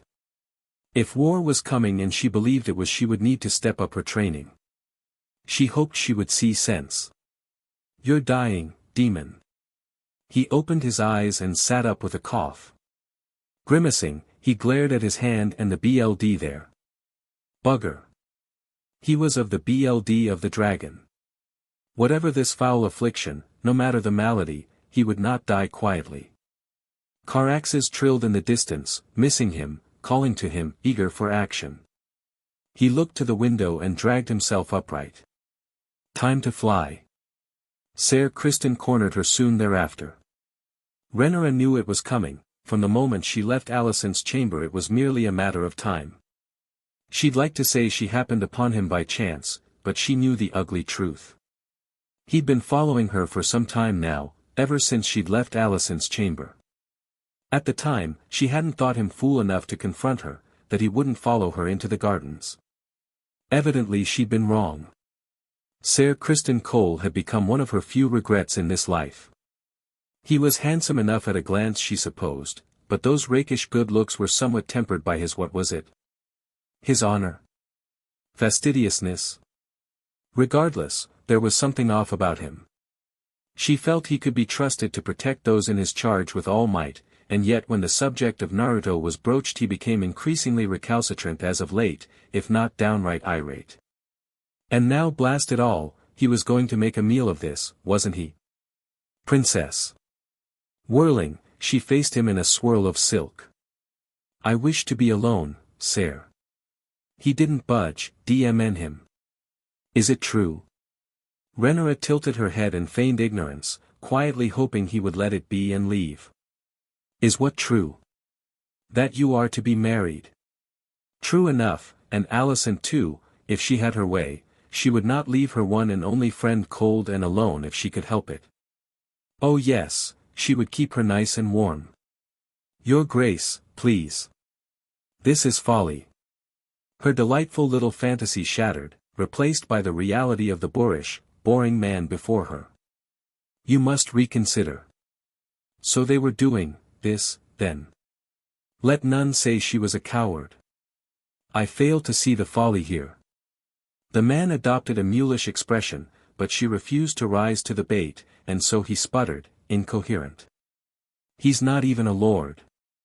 Not really. Or even a knight. What of it? Ser Kristen averted his gaze with an aggrieved noise. Rhaenyra looked at him then, truly looked at him as she hadn't before. She noticed something then, a hint of longing she'd failed to see, not even dared to consider. A spark. She didn't much like what she saw. Oh, dear. She took a swift step back, suddenly aware of just how alone she was with him. I cannot grant your longing, Ser. Cole flinched and glanced away from her, ran a hand through his dark hair, then dragged it down his face. I know not what you mean. I longing nothing. Liar. But she chose not to speak the words, for both their sake. Just tell me this. Why him? Her face closed down. We will speak no more of this. Your Grace. You forget yourself, Ser Kristen, she snapped at him. You are a knight of the King's Guard. By your decree. Annoyed, she turned to leave. He made a wild grab for her shoulder. The second Rhaenyra felt his fingers touch her, something sparked in her. Out came her knife in a whirl of steel. Flesh parted. BLD spattered upon the cobblestones. She drew back with a hiss, brandishing her bloody blade with wild eyes and clenched teeth. Keep away from me. Tension hung between them, thick and heavy, a firestorm ready to implode at the slightest provocation. She'd wounded him. Not just with the blade, but deeper than that. She could see it in his eyes, the pain, the welling betrayal, the mistrust. She hadn't meant to hurt him, hadn't meant to lead on a man for whom she felt nothing whatsoever. None of this was her fault, and yet she could see the pain in Cole's face, deeper than the shallow slice she'd left upon his hand. She should tell father. Tell him this instant. Have the white cloak ripped from his back.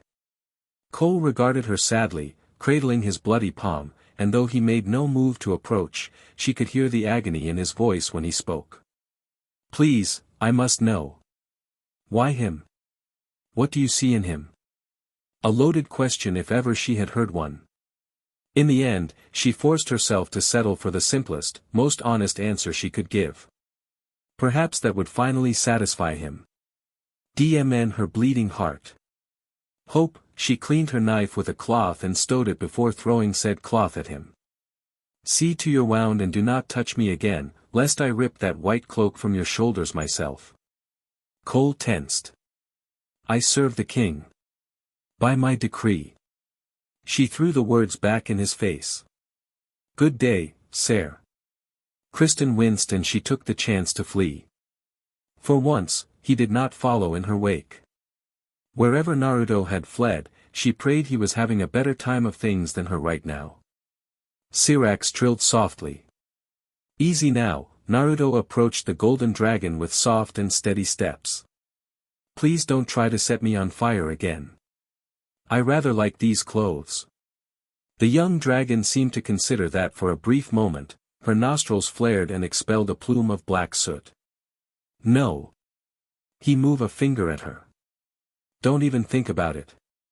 Not that she could hurt him of course, but he would be rather cross if she ruined his outfit. It was difficult enough to find something he liked, the last thing he needed was another day of endless fittings. Blasted silk.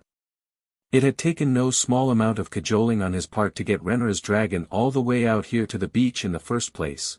Now that she finally had a chance to experience some hard-won fresh air, he'd hoped her temper would prove more malleable. He liked to think that he'd succeeded on that front, if only because Syrax hadn't tried to bite him for the better part of an hour now. But even her temper had limits, and he could sense that the young dragon was nearing the limits of hers. Here. He plucked a fresh fish from the bag at his waist. If I feed you another one of these, will you behave? Syrax tilted her head and eyed him most intently. You want the whole thing, don't you? Renra's dragon trilled. Oh, fine. He tossed it her way and let it spill out at her feet. Have your feast. She was more than happy to do just that, so much so that she even deigned to let him slide her horns, the feisty girl. In hindsight, he wasn't quite sure why he'd brought her all the way out here. Perhaps he was feeling nostalgic. Thinking back to simpler times. Or maybe he was just feeling homesick. Hard to tell. Something cried out above them. He looked up, confused for a moment until he saw the shadow. Well. That was a big dragon. Smaller than Cannibal, but still big. And very red. The beast swept down towards them at speed, a falling star from on high, and belatedly, he realized it wasn't Carax's. At the last second the newcomer swept their wings out and landed with a ponderous thump, rattling the sands and his eardrums alike. It took one look at him, reared back, and howled in his face. He stood his ground, mildly amused by the territorial display. Behind him, Syrax lowed fearfully and abandoned her fish feast, backing down in the face of the larger beast. Poor girl. This red menace made her look tiny by comparison. But it was nothing compared to Cannibal, and likewise, nothing he hadn't seen before. Clicking his tongue, he reached up to scratch the dragon's chin, and her scream cut off into a confused, albeit contented purr. He looked to the beast's back, searching for its rider. Are you done? Not quite. As he looked on, an armor-clad rider dismounted with ease, an older woman bearing pale hair, bright eyes, and a faintly bemused expression. He remembered seeing her once or twice around the castle. Wasn't she Renra's cousin or some such? He couldn't quite recall her name. It was right on the tip of his tongue. Kurama beat him to it. Rhaenys. The queen who never was. He whistled internally at the name and title alike. How'd you remember that? The old fox preened. When you've lived as long as I have, you get an ear for names. She sauntered his way, her expression intent, and for some reason, though he couldn't quite say why, he felt strangely sad, seeing her. He couldn't say why, they barely knew one another. She should have many years left of her. He hoped she lived them well. Of course that also begged the question as to why she was here, harassing him in the first place? The queen who never was granted him a grim smile. I understand, congratulations are in order. He scowled. Word travels quickly, it seems. Said smile became a touch more bemused. My lord husband was quite vocal about it. A blonde brow rose in mild consternation. Sent you after me, did you? No, she replied, I though I'd see the truth for myself. And what do you see? She considered him for a long moment. A boy who has become a man, it seems. She looked past him, to her partner. The rumors are true, it seems. Should I thank you for that? He looked past her, still scratching her dragon's chin. And you must be Malays. Can I stop now, or? The large dragon trilled once and all but shoved her snout into his chest, nearly bowling him right over. I'm guessing that's a no. He beamed, charmed. You're nicer than Carax's at least. Careful, Rhaenys chided him. You might lose the hand. He winked her way with a laugh. I'd grow it back. That's not something to say in jest. He grinned. Who's joking? Clearly not you, it seems. She relented with a huff, but the fire banked in her gaze. I would have words with you about Rhaenyra. Something about her tone made him feel deeply protective of the princess. Out came the sarcasm in all its cutting teasing. But my lady, he touched a hand to his chest, feigning concern. The two of us? Alone? People will talk. She crossed both arms before her armored bosom and glared. Sarcasm is the lowest form of wit. Naruto blew out a sigh. All right, can't take a joke, sheesh. It would prove to be a riveting discussion. Do you love her? Rhaenys was ruthless, he'd give her that much. From the very first question she cut him to the quick. He couldn't even blame her for such a line of inquiry, not really, after all, Rhaenyra was her younger cousin. Whatever their differences might be, she was family. It was only natural that she would look out for her. Of course, all that was from a rational standpoint. Even then, he couldn't quite quell the rush of emotion that followed. Malays must have sensed it, because the red dragon bristled under his touch with a low growl. He gave her chin another hearty scratch and she settled down. Of course I love her, oh yes, he couldn't keep himself from showing his teeth in the face of such a question. Do you really think I would be dealing with this, any of this? He flung out an arm to King's Landing behind them and the Red Keep in all its glory, if I didn't care for her. I would have taken the first train out of here otherwise. Rhaenys blinked. What, pray tell, is a train? Right, he pinched the bridge of his nose to stifle a sigh. I keep forgetting you people don't have those. But my answer's the same. Yeah, I love her. He really, truly did. Loved her as he never had any other. He knew that now, accepted it, and on some small level it terrified him. Sure, love was a strength, but it was also a weakness. When you loved someone, really, truly loved them, you risked losing them. He'd seen what that pain did to others, what it made them. The loss of love had created some of the greatest villains he'd ever faced. He'd been training Rhaenyra to prevent such a fate. Hopefully she could. But would you die for her?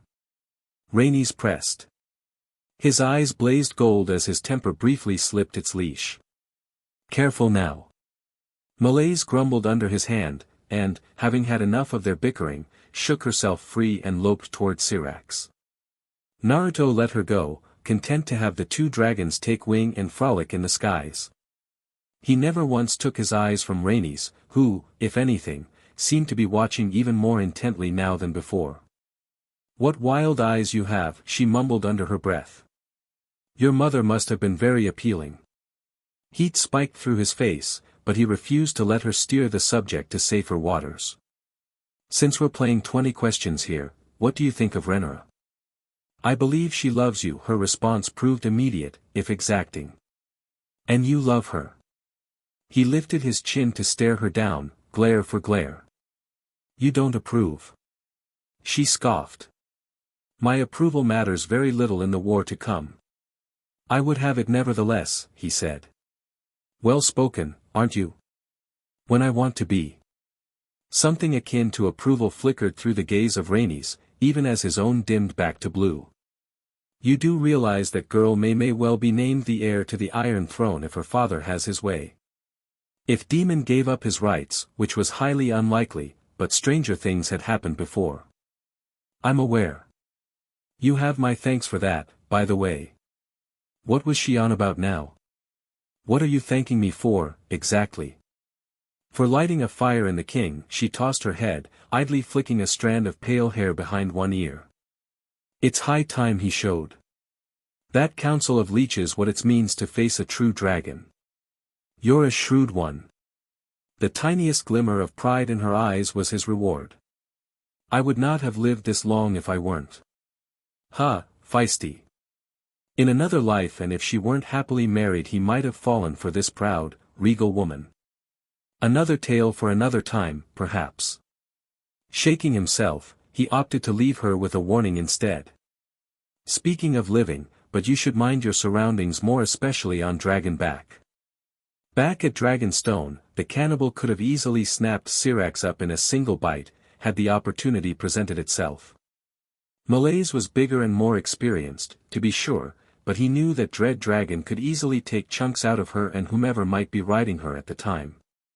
He had no longing to see this lively woman caught unawares as they had been. But he could hardly tell her that there was a giant dragon lurking just across the bay now, could he? He'd cause a panic. A demure silver brow rose as she misunderstood him. Is that a threat? More a warning, he hedged, unwilling to elaborate. Very well, she relented with a sigh. I shall heed those words. You should. He flicked a gaze up to the sky, idly watching the dragons frolic and cavort in the heavens above. Malaise may be big and strong, but there's always something bigger. Take it from someone who knows. Rhaenys was smart, bless her heart. This time she got the message, took the hint within, and nodded once.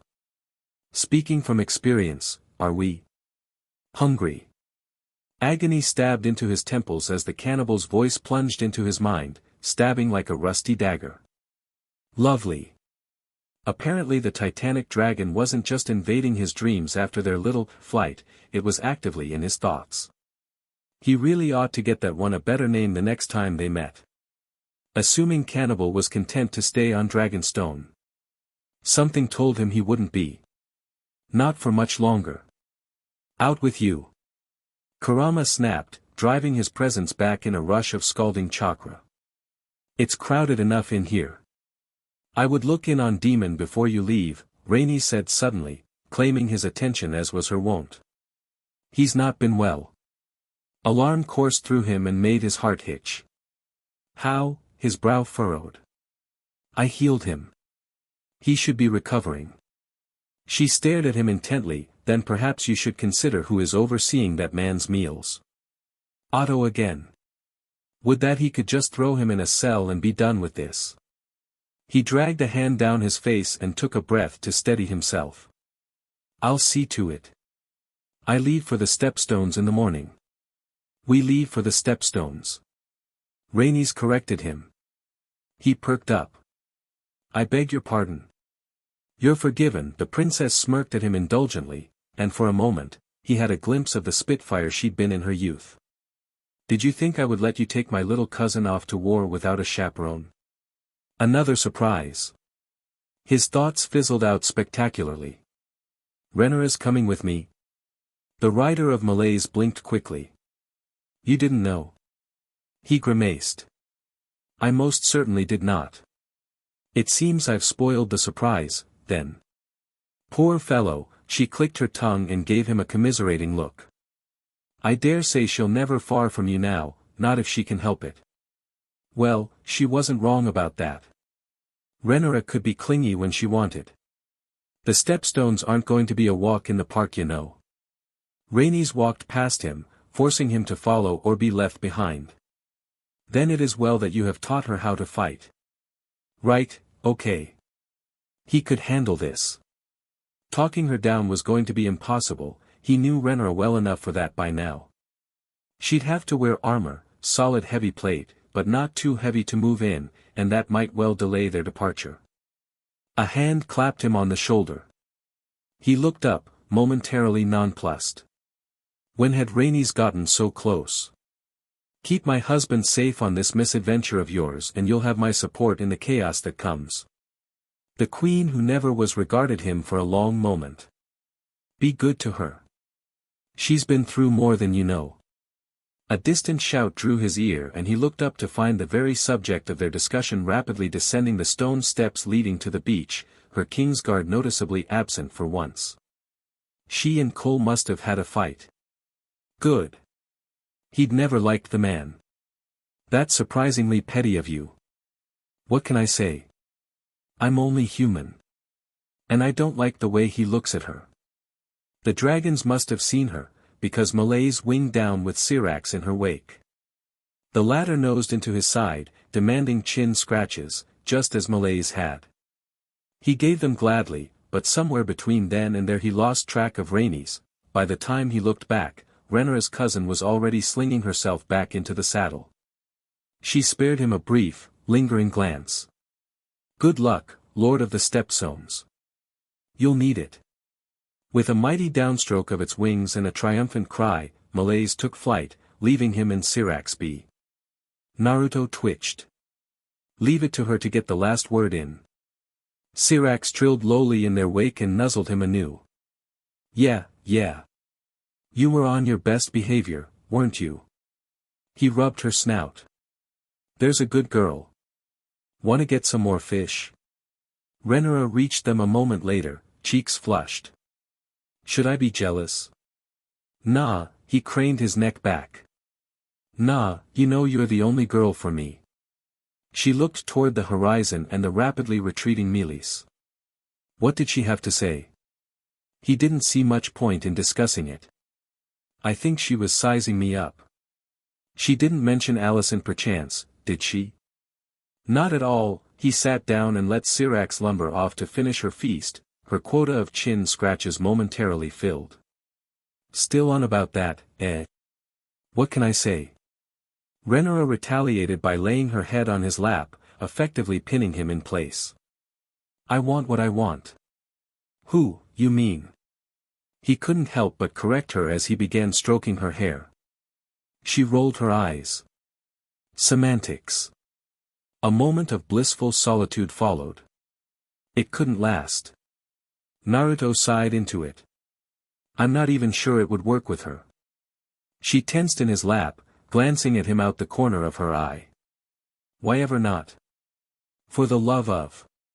He flung up his arms with an aggravated shout. Because I haven't been with her. I don't know her the way you do. She rolled over to lay the back of her head upon his knees. She is my oldest and dearest friend. Please talk to her again, for her sake if not mine. Her words dragged a sigh out of him. You say that, but you're going to the Stepstones with me, apparently. She scowled. Who told you? Rhaenys. His princess made an aggravated noise. I can fight. You can't stop me. He could, but it would drive a rift between them. I'm well aware. Have you been keeping up with your lessons? She laid an idle hand on her belt knife and hummed happily, but only for a moment. Then she looked past him. Do you remember this place? Course I do. There was a reason he'd come here after all. It's where we first met. Feels like a lifetime ago. Perhaps it was. Maybe this was all some fleeting dream and he was already dead. If so, he didn't want to wake up. It just feels like it's all coming to an end, you know. She shook her head. Nonsense. Our reign has just begun. Our reign, is it? He clicked his tongue at her. Cheeky BRT. What's to happen with Demon then? Renara shrugged, but he didn't miss the sudden tension in her shoulders. My uncle has ever done as he wished. He quirked a brow at her. You're not worried about your position. Using Allison's words now, are we, she giggled. I like this position. It's quite comfortable. He rolled his eyes. You're insatiable. Would you have me any other way? A beat of silence passed between the two of them, broken only by the distant lashing of waves against the beach and Syrax lounging in the surf. How do you feel about it? Naruto glanced down at her. About what? She glanced up at him, fingers FSTNG in his shirt. You know what? On a whim, he eased down and kissed her forehead. How's that for an answer? She grinned, flashing her teeth at him. It will suffice, sir. Cheeky little. Two could play that game. Rather than retort, he stared at her really, truly stared until a flash of high color speared through her face. What is it? Just happy. I love you. He flushed. Love you too. It was easier to say it now, felt more real, somehow. It was nice seeing her like this, her hair down, all her barriers gone. He wouldn't trade her for the world. Naruto dipped his head down to hers. We shouldn't, she murmured, lips brushing his. Alicent's already cross enough with me. I don't want to talk about Alicent right now. He dipped lower still to kiss her, stifling her faint protest with his lips. I don't want to talk at all. Neither did she apparently. She came alive in his arms and held him close. Her eyes sought his with intent, flicked down to his lips now, before rising once more. She surged up and kissed him, dragging him down to the sands, holding him close, as he held her. Love on the beach was a lovely thing indeed. Blackfire was heavy. Far too heavy. Heavy. Viserys hefted his blade with a grunt, considered it for a moment, then took his stance, forced himself to adopt his stance once more. His arms ached. His knees were howling at him and his lungs. Sensing his exhaustion, or perhaps just seeing it, his adversary heaved a sigh. Your Grace, please. Perhaps we should stop. It was fault, he knew. Valyrian steel was meant to be lightweight, far lighter than a blade of iron or steel.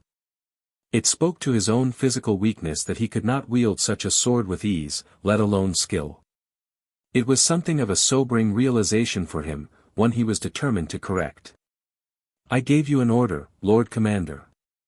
Sir Harold Westerling was a good man, but also a dutiful one. He set his jaw and readied his blade. As you were, then. It had to be live steel. There was no time for practice or padded weapons. Pain was an excellent motivator. He'd never learn quickly enough otherwise. For you see, the game was finally afoot. Viserys took visceral pleasure in that. For the first time in a long time, he felt alive again, young again, even. Perhaps that was Emma's doing. Knowing he had a wife to go home to, daughters he dearly loved. He would be lost without them. And so he would continue to play the game, though it might well cost him his life. When you play the Game of Thrones, you win or you die. There is no middle ground. He hoped Naruto understood that. As for himself, he would endeavor to triumph while he still had life left in him, not just for the sake of his wife but also his dear little Spitfires. He would keep them safe. Such was a father's duty. He had set these events in motion, and so it fell to him to see things through. Let their enemies come. Let them skulk and scheme in the shadows with their honeyed words, their false smiles and their poison. Let them swing their sword and smash their shields. He would best them all. With fire and BLD. Viserys lunged. The Triarchy has massed on Bloodstone. Lord Corlys laid a map out across the table and summarily leaned over the weathered parchment. It is there that we shall strike first. Naruto peered over his shoulder, content to let the man lead the meeting for now. Theirs was something a small gathering, suspiciously devoid of Otto Hightower and Maester Melas, but for once, he wasn't willing to look a gift horse in the mouth. Lords Lionel and Beesbury were present however, which seemed to indicate at least some small tacit approval on their part. Or maybe not. Bloody nobles. He'd never understand them. Still, he had the masters of law, coin, and ships. With the approval of Viserys, that was more than enough to kickstart a campaign. Otto and Melos and Cole could go hang for all he cared. The Stepstones have ever had a pirate infestation. Corlys clicked his tongue, capturing his attention once more. A man called Kragas Drahar has styled himself the Prince Admiral of this triarchy. We have allowed them far too much latitude and they have since laid claim to the islands and the surrounding waters as a result.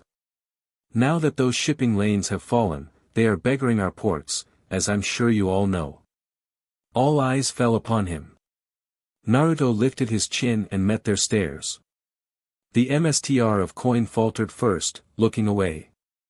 The amount of coin invested in this venture has been rather remarkable. The Jinchuriki sighed, clasped both hands behind his back and drew himself up to his full height. He disliked acting like one of them, but he could play the part when needed. Your gold has been well invested, Lord Beesbury. We'll see it repaid in full.